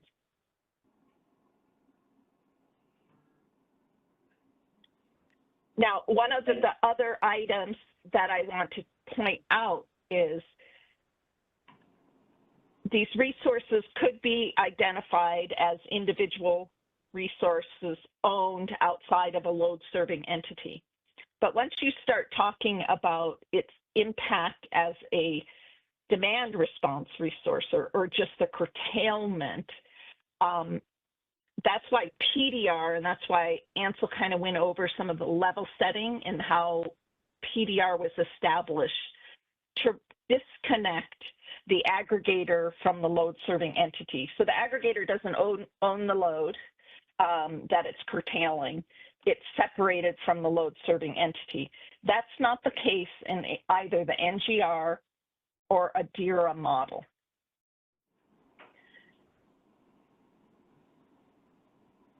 Thank you, Jill. So if there's, yeah, okay.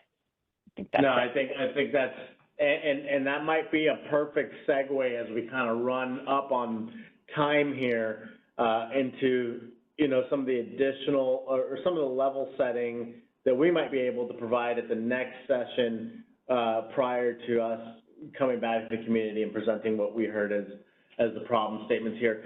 Wonderful discussion. I sincerely want to thank everybody. Let's move forward 2 slides really quickly here, if we can. So enhancing demand flexibility market options. We will update that discussion paper. I have to kind of forecast these a little bit, so that reliability-based DR. Not updating the discussion paper just yet. We still have a couple of additional items to tackle at the next session based off of the really good conversation here today. We are tracking on talking about the expanding demand side bidding options tentatively. We do have the tentative schedule out. We will send a notice as we are going to need to go back to reliability-based and continue on economic demand response. But if anyone here is interested in presenting on expanding demand side bidding options, please don't hesitate to reach out. Thank you very much for your time, for the engagement, and for sharing your thoughts. Christina, I'll go ahead and hand this over to you to close us out. Thanks so much, Juan. And Stacey, if you could move us to the next slide, please. We just have a couple next steps here for a wrap up. The next iteration of discussion paper will be drafted for enhancing flexibility and reliability demand response participation. And meeting materials are available on the initiative webpage linked here. If you have any additional questions, you can also reach out to us at isostakeholderaffairs@kaiso.com or email me directly at cgmera@kaiso.com. Next slide, please. Now we just have a few announcements before we wrap up. Here you can see some of the meetings taking place at the ISO this week, as well as trainings. Next slide, please. And here you can see important publications and announcements and news releases. Next slide, please. And lastly, for insights into the ISO grid and market operations, please be on the lookout for our Energy Matters blog, or you can always subscribe. Here you can see our latest blog post regarding exploring AI to support smarter grid management. So with that, we'd like to thank you all so much for joining today's discussion. If you weren't able to get your question answered, please email us at isostakeholderaffairs@kaiso.com. And as a reminder, this meeting was recorded for informational and convenience purposes only. All meeting materials are available online, and the video file will be available soon. We thank you very much, and we hope you have a wonderful rest of your day. Thank you.